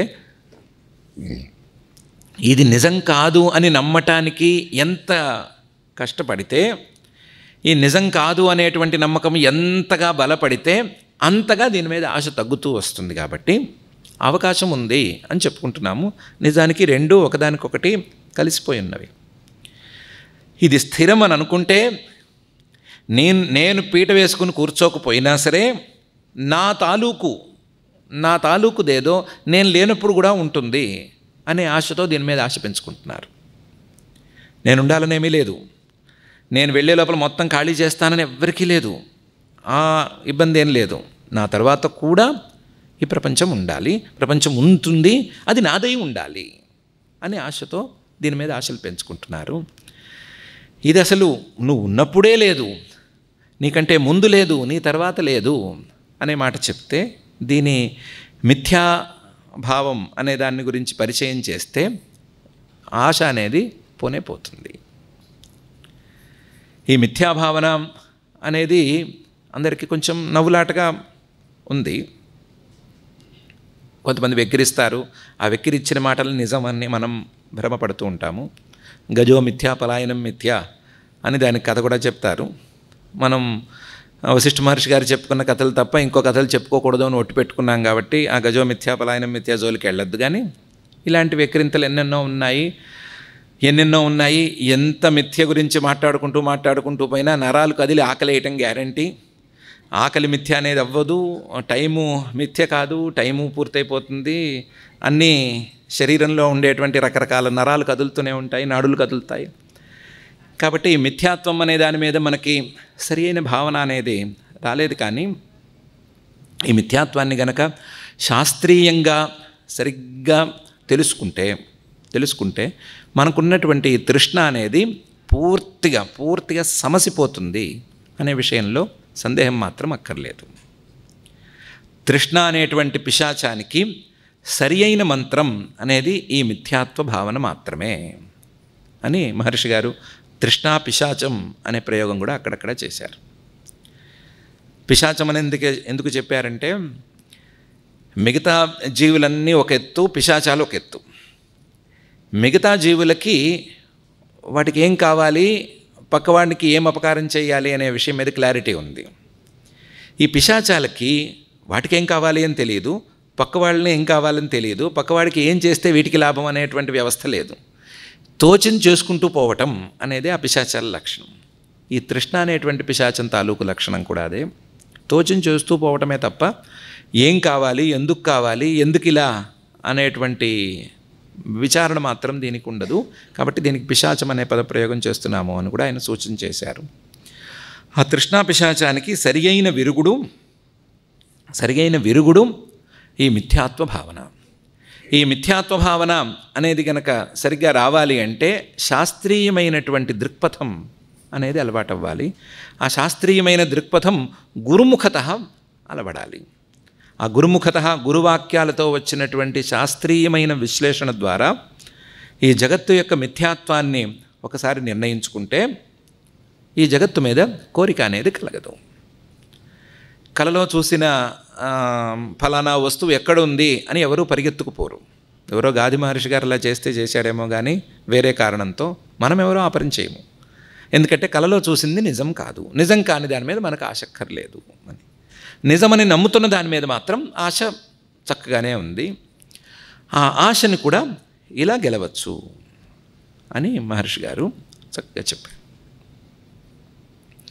అయితే ఈ తృష్ణకి మూలం అనే దాన్ని ఏమని చెప్పుకున్నాము? సంకల్పం అని చెప్పుకున్నాం. బాగుంది, బాగాలేదు అనేటువంటి సంకల్పం, లేదా ఏ వస్తువు మీద మనకు తృష్ణ కలుగుతోందో ఆ వస్తువు యొక్క విశేషాలను తెలుసుకోవటం అనే తీరులో చెప్పుకున్నాం. సంకల్పం రకరకాల తీరులలో ఉండేటువంటి జ్ఞానం. ఆ సంకల్పం అనేది తృష్ణకు మూలమైతే ఆ తృష్ణ మూలమైనటువంటి సంకల్పాన్ని వివేకంతో గెలవాలి. తృష్ణామూలమైనటువంటి సంకల్పాన్ని వివేకంతో గెలవాలి అంటే ఆ సంకల్పాలకు కూడా మూలంగా ఉండేటువంటి సంస్కారాల మీద పై చేయి సాధించాలి. అక్కడి నుంచే కదా సమస్య ప్రారంభమైంది. కాబట్టి సంస్కారాల మీద పై చేయి సాధించాలి. సంస్కారాల మీద పై చేయి సాధించి సంకల్పాలని పూర్తిగా తోసి రాజని తృష్ణ అనే దానికి బేస్ లేకుండా తయారు చేసి మిథ్యాత్వ భావనతో వీటన్నిటినీ సాధించి తృష్ణ లేకుండా చూసుకుంటే వైరాగ్యం అనేది అలవడుతుంది. అంతవరకు వచ్చేటువంటి వైరాగ్యాన్ని మాత్రం నమ్మటానికి వీల్లేదు. అంతవరకు చేసే సర్వసంగ పరిత్యాగానికి కనీసం ఆవబద్ధంతైనా విలువ లేదు. సర్వసంగ పరిత్యాగం వదిలేయటం కాదు, దాని మీద భావనను వదిలేయటం. వదిలేసిన దగ్గర నుంచి అయ్యో వదిలేసుకున్నానే అని బాధపడే తీరులో వదిలేసుకోవటం అనేది సమస్య కాదు. అది కాదు, దాని మీద భావన అనేది లేకుండా ఉండటం అని మహర్షి గారు చెప్పారు. అందుకని అక్కడ మొదలయ్యి ఇక్కడ తేలాం. దాన్ని మహర్షి గారు సంకల్పరహిత స్థితి అని ఎన్నిసార్లు చెప్పారో లెక్కలేదు. మాటిమాటికి చెప్తూనే ఉంటారు, సంకల్పరహిత స్థితిని చేరుకో, సంకల్పాలు లేని స్థితిని చేరుకో అని చెప్తూనే వచ్చారు. అందులో ఒక చోట ఈ సంకల్పాలు లేని చోటి సంకల్పరహిత స్థితిని చేరుకో అంటే ఎక్కడి నుంచి చేరుకుంటామండి, ఎలా చేరుకుంటామండి అని కూడా అడిగాడు రాముడు. అడిగితే ఆయన చెప్పారు, ఏం లేదు, ఈ సంకల్పాలు అనేవి రావటానికి కారణం ఏంటి అని ఆలోచిస్తే మన దృక్స్వరూపం దృశ్యం వైపు మరలటం అనేది కారణం. మన దృక్స్వరూపం, మన ఆత్మస్వరూపం దృశ్యం, మనం చూసే వస్తువు వైపుకి తిరగటం, అటువైపుకి తిరగటం, దానికి అభిముఖంగా మారటం అనేది కారణం. దానికి అభిముఖంగా మారకుండా ఉంటే అదే సరిపోతుంది.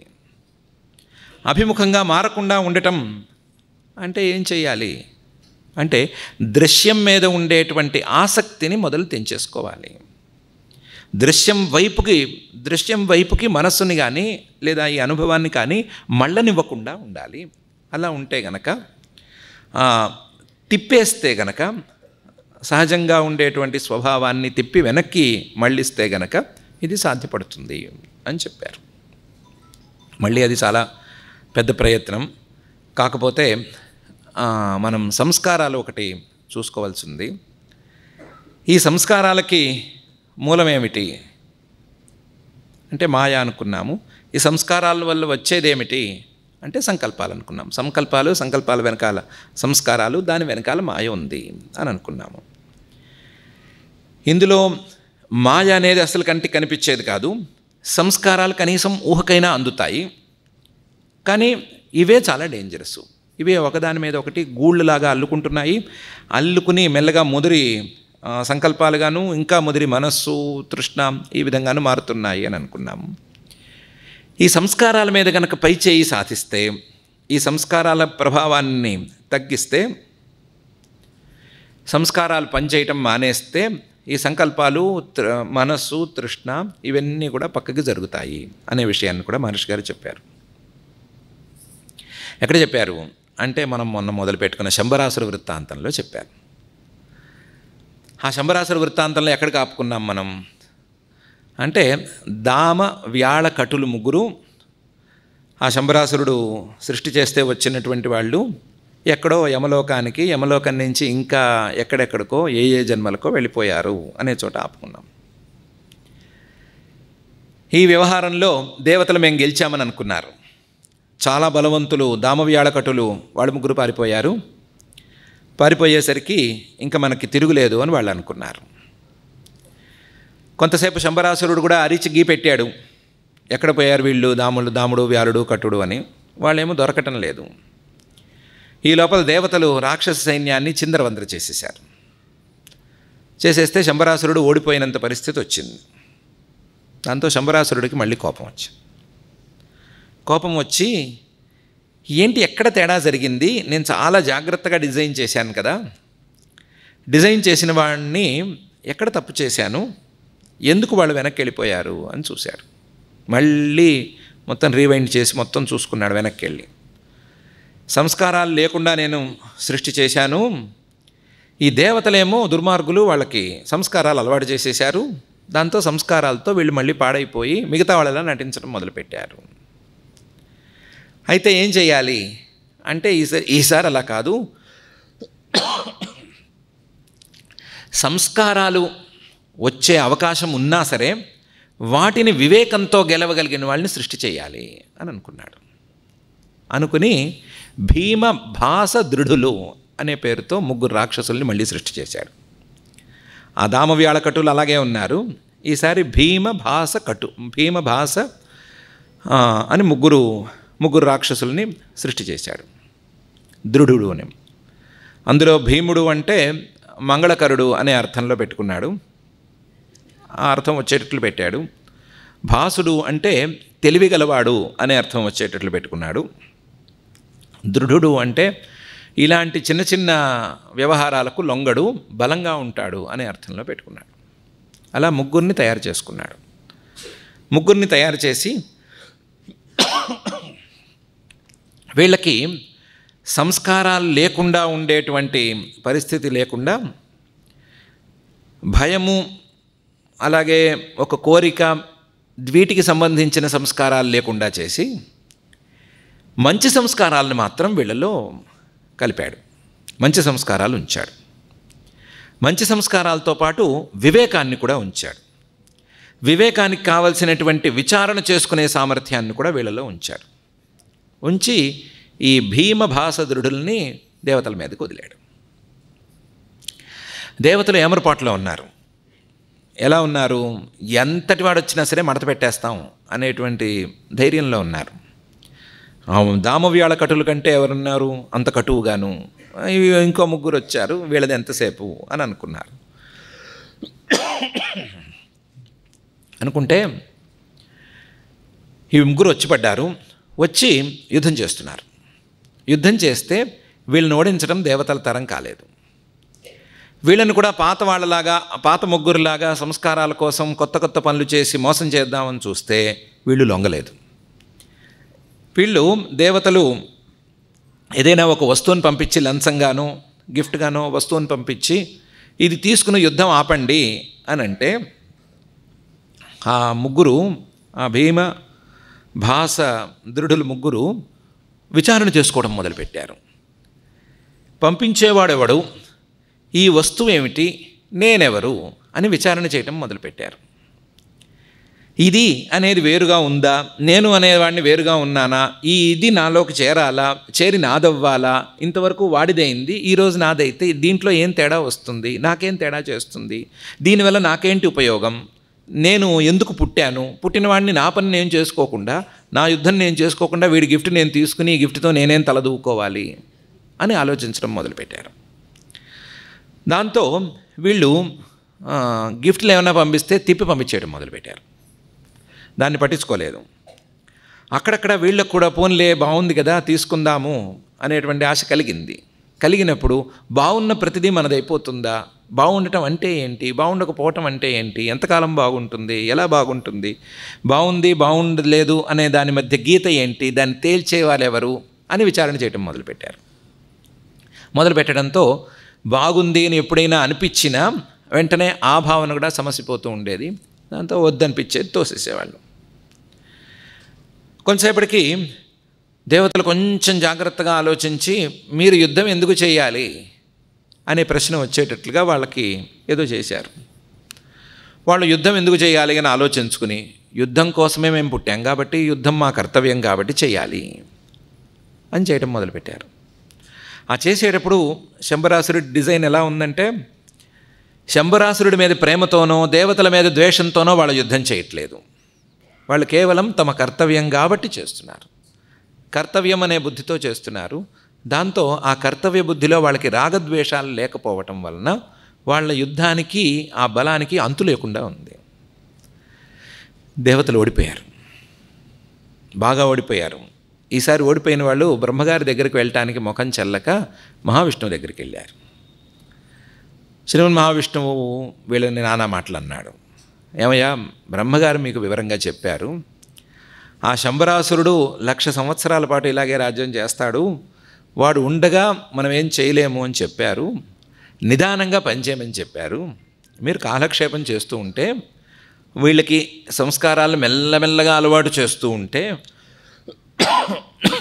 ఆ తతంగంలో యుద్ధం నడుస్తోంది అనుకుని శంబరాసురుడు ఊరుకుంటాడు, యుద్ధం ఏదో చేస్తున్నాం అనుకుని వీళ్ళు కాస్తంత తగ్గి ఉంటారు, నడుస్తూ ఉంటుంది, వ్యవహారం నడుస్తుంది, లోపల కాలం పూర్తయిపోతుంది, పని అయిపోతుంది అని అనుకుని కదా ఆయన చెప్పాడు. ఆయన మాటను అర్థం చేసుకోకుండా అంత హడావిడి పడి సంస్కారాలను ఎందుకు అలవాటు చేశారు వీళ్ళకి, పాత వాళ్ళకి. దాంతో శంబరాసురుడు కోపం వచ్చి దీనికి విరుగుడు కూడా కనిపెట్టాడు కదా, కనిపెట్టి దాని ప్రకారం చేశాడు కదా. మరి ఇప్పుడు ఎక్కడికి వెళ్తారు, ఏం చేస్తారు? మీరు నా లోకం విడిచిపెట్టి బయటికి వెళితే శంబరాసురుడు మిమ్మల్ని పట్టి పీడించటం ఖాయం, ఆ ముగ్గురు మీ వెంట పడటం ఖాయం, మిమ్మల్ని నానా తిప్పలు పెట్టడం ఖాయం. కాబట్టి ఆ సమయం అయ్యేంత వరకు ఈ వైకుంఠంలోనే ఎక్కడో మూల దాక్కోండి. ఆ శంబరాసురుడు ఇక్కడికి మాత్రం రాలేడు, వాడికి ఇక్కడికి ప్రవేశం లేదు, వాడి కాలం పూర్తయిన తర్వాత నేనే వెళ్తాను, చూస్తాను. ఆ శంబరాసురుడు అనేటువంటి మూల మాయ అది పోయేంత వరకు ఇలాంటి రాక్షసులు ఎంతమంది అయినా పుట్టుకొస్తూనే ఉంటారు, వీళ్ళని ఆపటం ఎవరి తరం కాదు, మీరు కూర్చోవలసిందే, వెయిట్ చేయవలసిందే అని చెప్పాను. చేసేదేముంది, వెయిట్ చేయవలసిందే అని అంటేను వెయిట్ చేశారు. ఈ లోపల 1,00,000 సంవత్సరాలు పూర్తయింది. పూర్తయితే శ్రీమన్ మహావిష్ణువు వెళ్ళాడు. వెళితే ఈ భీమ భాస దృఢులు ముగ్గురు ఆయన మీద కలయబడ్డారు. ఆ కలయబడ్డం ఎలా ఉంది అంటే ఓ పెద్ద మంట మీద ఓ మిడతల దండు దాడి చేసినట్టుంది. పెద్ద మంట. ఆ మంట మీద 3 మిడతలు వెళ్ళి ఎలాగైనా సరే ఈ మంటను ఆర్పేస్తాము అని దాడి చేసినట్టుంది.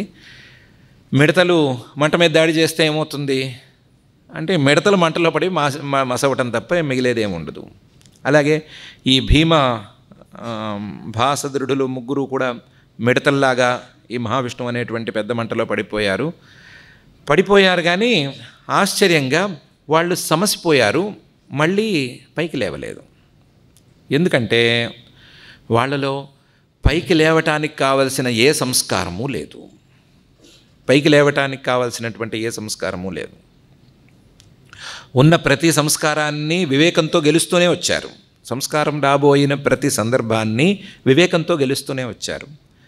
సంస్కారం లేదా తృష్ణ ఈ రెండూ రాబోతున్న సందర్భం చూసుకుని ఆ సందర్భంలో వాళ్ళు దాన్ని విచారణతో దాటి వెళ్ళారు, దాన్ని అధిగమించారు, ఆ పరిస్థితిని అధిగమించారు.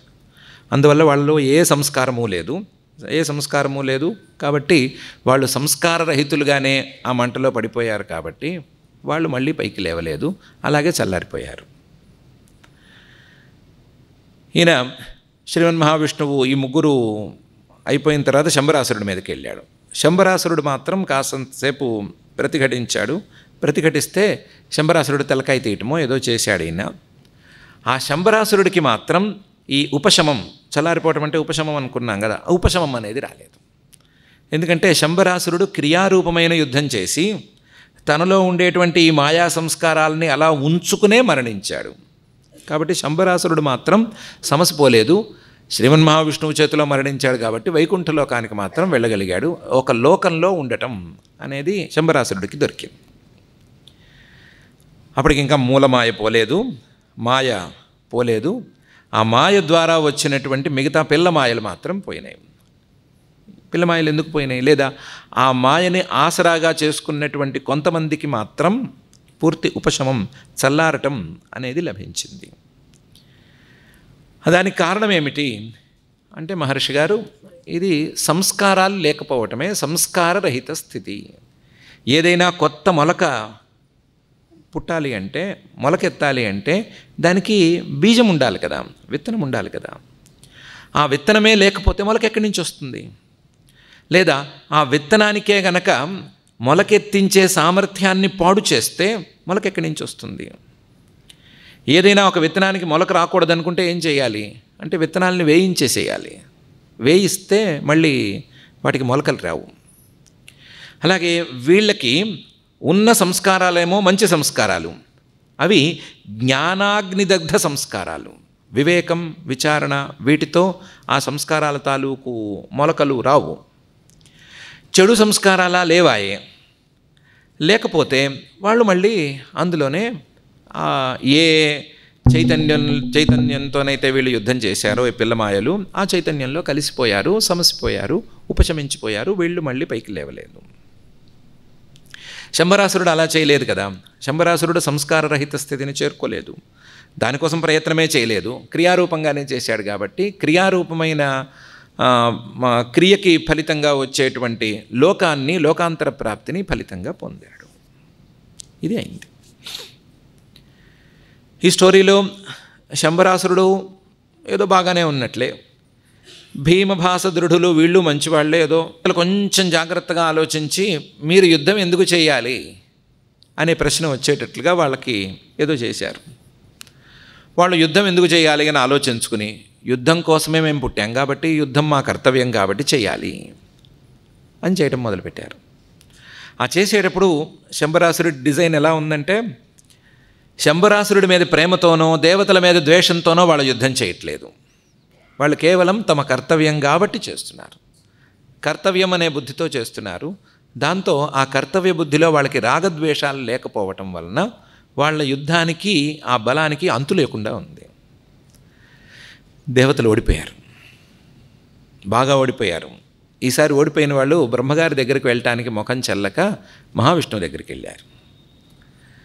శ్రీమన్ మహావిష్ణువు వీళ్ళని నానా మాటలు అన్నాడు. ఏమయ్యా, బ్రహ్మగారు మీకు వివరంగా చెప్పారు, ఆ శంబరాసురుడు 1,00,000 సంవత్సరాల పాటు ఇలాగే రాజ్యం చేస్తాడు, వాడు ఉండగా మనం ఏం చేయలేము అని చెప్పారు, నిదానంగా పనిచేయమని చెప్పారు.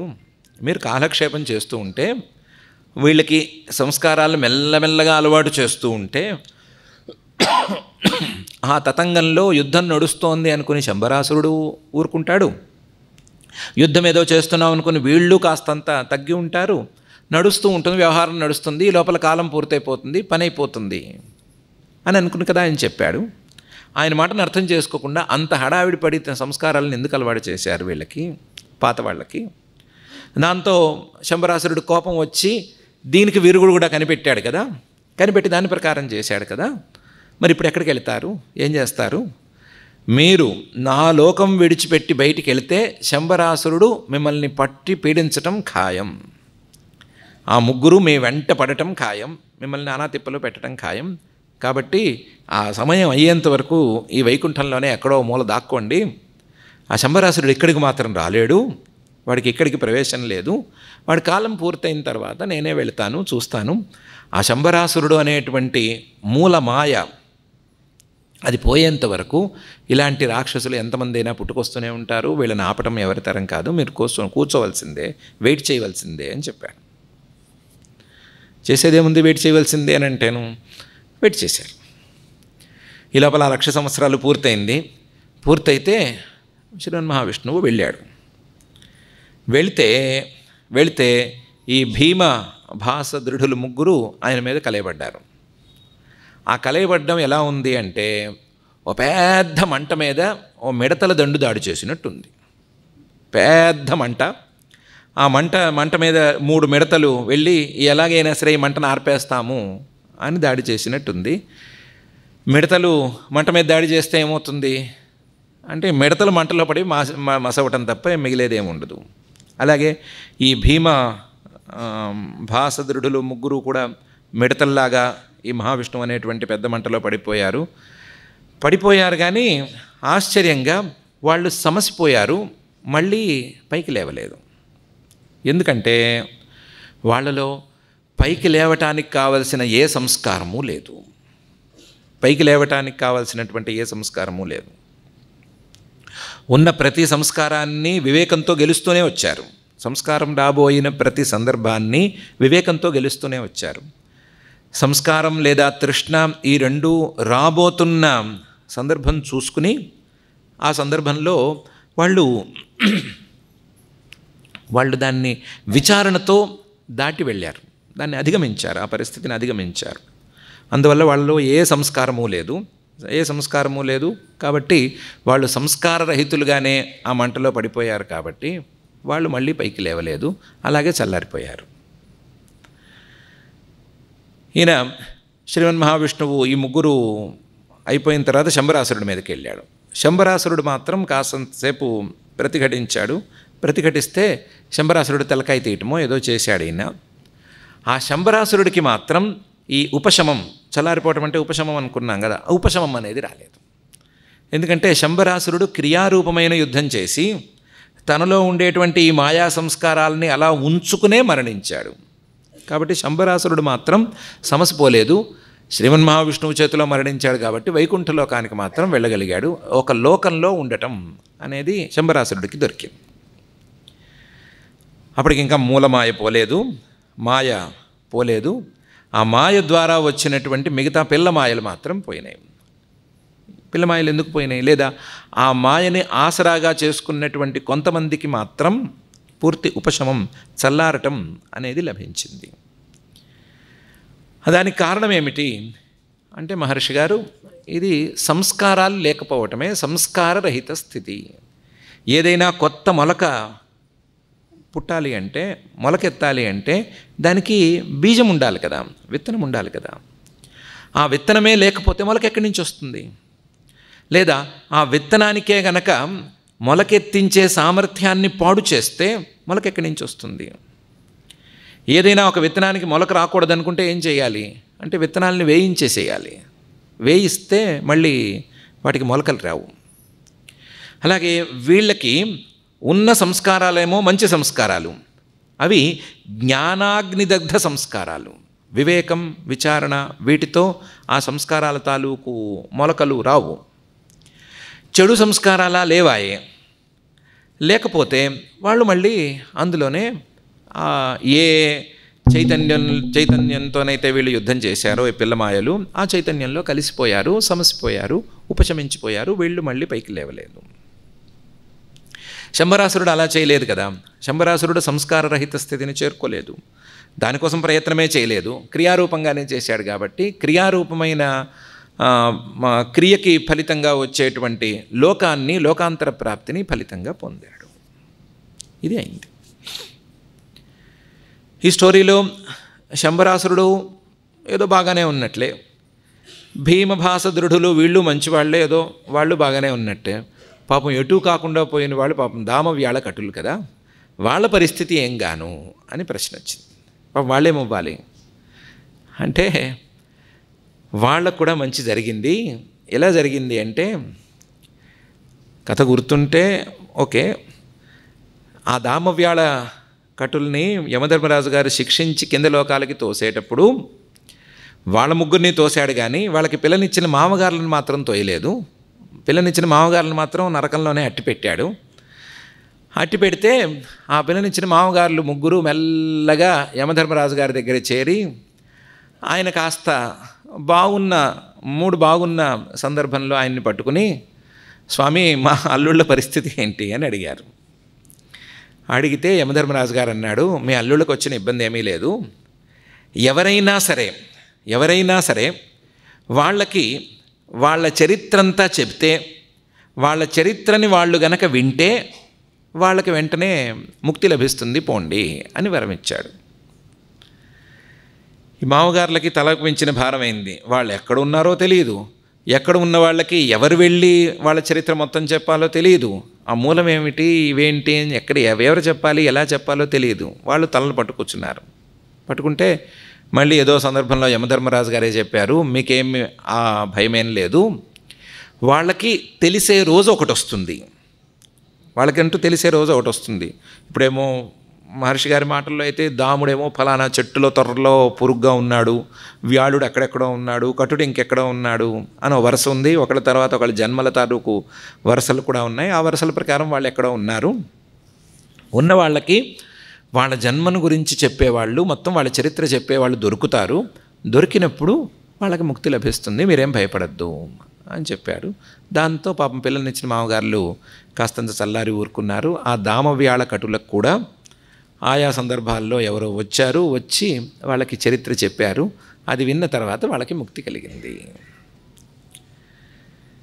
మొత్తం ఒక్కసారి ఈ ఉపాఖ్యానాన్ని మళ్ళీ ఒకసారి తిరగదిప్పుకుంటే తెలియదేంటి అంటే, మనలోనే గనక చెడు సంస్కారాలు ఉంటే ఆ సంస్కారాలు మొలక మీద మొలక ఎత్తుతూనే ఉంటాయి. వాటిని మొలకెత్తకుండా ఆపటం ఎవ్వరి తరము కాదు. అవి ముదరకుండా ఆపటం చేత కాదు. అవి ముదిరి సంకల్పాలుగా మారటం ఎవరూ ఆపలేరు. సంకల్పాలుగా మారితే ఆ పైన దాని పరిణామాలని, ఆ పరిణామ క్రమాన్ని ఎవ్వరు ఆపలేరు. దాని ప్రకారం అది వేసుకుంటూనే పోతుంది. కొత్త జన్మలకి నాంది అవుతుంది. ఆ జన్మలలో మళ్ళీ ముదురుతుంది, మళ్ళీ ఇంకో కొత్త జన్మకి నాంది అవుతుంది. అలా మర్రి చెట్టు ఊడలాగా పెరుగుతూనే ఉంటుంది. దీని తాలూకు మొత్తం మూలం ఆ సంస్కారంలో ఇమిడి ఉంది. ఎలాగైతే మర్రి చెట్టు మూలం ఎక్కడుంది, రావి చెట్టు మూలం ఎక్కడుంది, కాయే ఇంత కాయ, అందులో పగలు కొడితే చిన్న చిన్న అణువులు లాంటివి. ఆ అణువులతో ఏమీ వచ్చేదు. అణువుతో ఎక్కడొచ్చేసింది మొలక? మొదలు ఆ అణువు చీలాలి, అంటే ఆ చిన్న అణువు కూడా మళ్ళీ చీలాలి. 2గా చీలాలో 20గా చీలాలో మనకేం కంటికి కనిపించేదేం కాదు. అది చీలితే ఇంకా ఎంత చిన్నదైంది. అంత చిన్నదాని నుంచి పెద్ద మర్రి చెట్టు, పెద్ద రావి చెట్టు వచ్చింది. మర్రి చెట్టు అయితే ఆ మర్రి చెట్టు మళ్ళీ ఊడలేసింది. ఆ ఊడ దిగిన చోట మళ్ళీ కొత్త చెట్టు మొదలైంది. ఇది అనంతంగా సాగుతూనే ఉంది. చివరికి ఎంత దాకా వెళ్ళింది? దీని అసలు మూలమేది, ఒక గింజ లేకపోతే ఊడ అని కూడా ఎవరు తేల్చలేరు. ఆ స్థాయికి వెళ్ళిపోయింది. కాబట్టి సంస్కారాలు అనేవి గనక మొదలైతే, ఆ సంస్కారాలకి మూలం గనక మాయే అయితే వాటిని మొలకెత్తెచ్చకుండా ఎవరు ఆపలేరు. కానీ ఈ సంస్కారాలని అడ్డుకోవటానికి ఒక విధానం ఉంది. ఏమిటి? ఒకటి, మంచి సంస్కారాలను పెంచుకోవటం, మంచి సంస్కారాలతో చెడు సంస్కారాల మీద గెలుపుని సాధించటం. ఆ మంచి సంస్కారాలతో చెడు సంస్కారాలని గెలుపుని సాధించేటప్పుడు ఇది ఎలా కుదురుతుంది అని ఆలోచించకుండా ముళ్ళు తీయటానికి ముళ్ళను వాడుకోవట్లేదా, లేదా మహర్షి గారి మాటల్లో అస్త్రానికి అస్త్రం వాడట్లేదా, ఇంకో దానికి ఇంకోటి వాడట్లేదా, దాంతోనే దాన్ని గెలవటం, అలాంటి దాన్ని గెలవటం అనేది సాధ్యపడుతుంది అని అనుకోవటం. రెండవది, కొత్త సంస్కారం అనేది మొలకెత్తకుండా, ఆ సంస్కారం మళ్ళీ మొలకెత్తకుండా వివేకం, విచారణ అనేదాన్ని అలవరుచుకోవటం. ఈ వివేకం, విచారణ ఈ రెండూ కూడా కొత్త సంస్కారాన్ని రానివ్వకుండా చేస్తాయి, ఉన్న సంస్కారాలు మొలకెత్తకుండా చేస్తాయి. ఆ వాటి ప్రభావాన్ని అరగదీయటానికి మంచి సంస్కారాలు అనేవి పనిచేస్తాయి. అలా పనిచేసినప్పుడు భీమభాస దృఢుల్లో ఎలాగైతే సంస్కారాలు పని చేయలేదో అలాగే ప్రతి జీవుడికి సంస్కారాలు పనిచేయకుండా కుదురుతుంది. అలా కాకుండా వాటిని చేయనిస్తే, రానిస్తే మొత్తం ఆల్ క్లియర్గా ఉన్నవాడికి కూడా దామవ్యాళ కటుల్లాగా సంస్కారాలు పుట్టడం, అవి మొలకెత్తటం, చివరికి ఎన్నెన్నో జన్మలు అనే సంగతి తప్పనిసరి అవుతుంది. కాబట్టి సంస్కారాల మీద గెలుపు ఉత్తమ సంస్కారాల ద్వారా, అలాగే వివేకం, విచారణ అనేటువంటి రెండిటి ద్వారా కలుగుతుంది అని మహర్షి గారు చెప్పారు. ఇంకా మిగిలింది ఒక్కటి. సంస్కారాలు తేలిపోయినాయి కదా. తృష్ణ నుంచి వెనక్కి వస్తే సంకల్పం, సంకల్పం నుంచి వెనక్కి వస్తే సంస్కారం తేలిపోయింది. మిగిలింది ఒకటి, మూలమాయ, మహామాయ. ఆ మాయను ఎలా పోగొట్టాలి అంటే దానికి మాత్రం తత్వజ్ఞానం ఒక్కటే కారణం. తత్వజ్ఞానం ద్వారా ఈ మాయను పోగొట్టుకోవచ్చు. తత్వజ్ఞానం ద్వారా మాయను పోగొట్టుకోవటంలో ఇంతవరకు చెప్పినటువంటి ప్రాసెస్ ఎలాగూ సహకరిస్తుంది. ఆ తత్వజ్ఞానం కోసం చేసేటువంటి విడి ప్రయత్నంతో గురుముఖతః వాక్యాలను వినటం, వాటి అర్థాన్ని మననం చేసుకోవటం, మననం చేసుకున్న తర్వాత ఆ విషయం మీద దృష్టిని కేంద్రీకరించటం, లేదా బాహ్యమైన విషయాల మీద దృష్టిని మళ్లించటం, అటువైపు నుంచి మళ్ళీ ఆత్మస్వరూపం మీదకి తీసుకురావటం, ఇలాంటివన్నీ కూడా ఇందులో సాధనాలుగా ఉపయోగపడతాయి.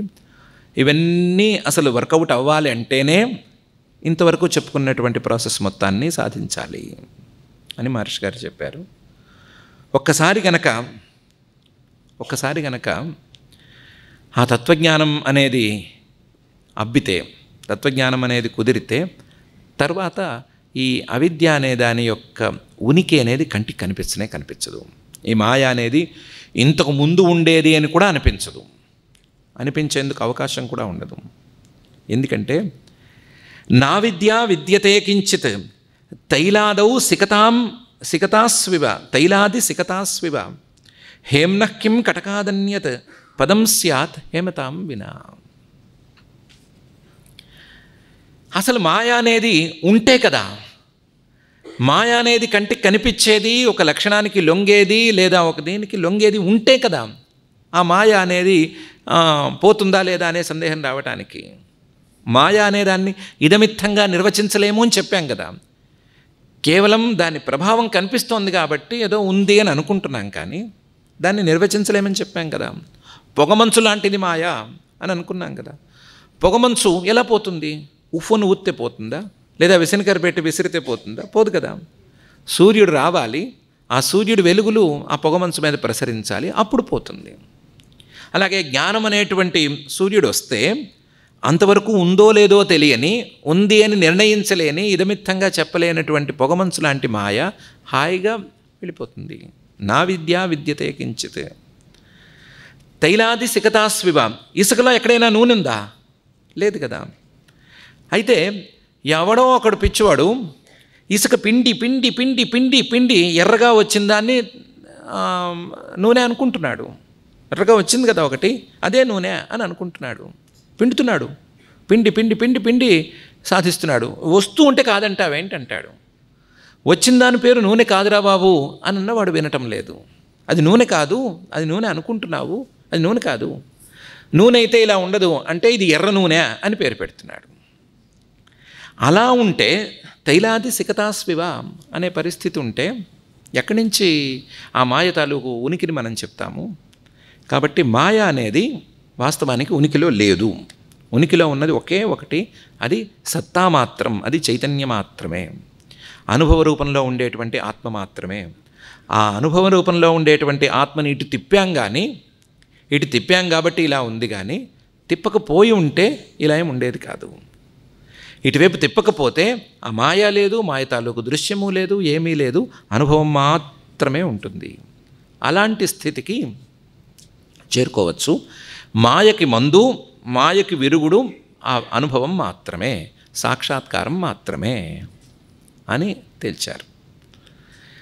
ఆ సాక్షాత్కారంలో ఒక విశేషం ఏంటంటే స్వభావ సిద్ధంగా ఉండేటువంటి సాక్షాత్కారాన్ని కోల్పోయినట్లుగా ఇప్పుడు తయారైనటువంటి సాక్షాత్కారాన్ని తిరిగి సాధించటం అనేదే సమస్య. స్వభావ సిద్ధంగా ఉన్నదాన్ని ఎవరైనా మర్చిపోయినా, కాదనుకున్నా మళ్ళీ తిరిగి వాళ్ళని కన్విన్స్ చేయడం బ్రహ్మతరం కాదు. దృష్టి పెట్టుకుందాము. దృష్టి పెట్టుకుని మనం కూడా ఆ సద్గురువుల యొక్క అనుగ్రహంతో ఆ స్థితిని చేరి, సత్కర్మాచరణ స్థితి నుంచి మాయను దాటేటువంటి స్థితిని చేరి మనం కూడా మన అనుభవ స్వరూపంలో స్వస్వరూప స్థితిని అందుకునేటువంటి దశను చేరుకునేందుకు ప్రయత్నం చేసుకుందాము.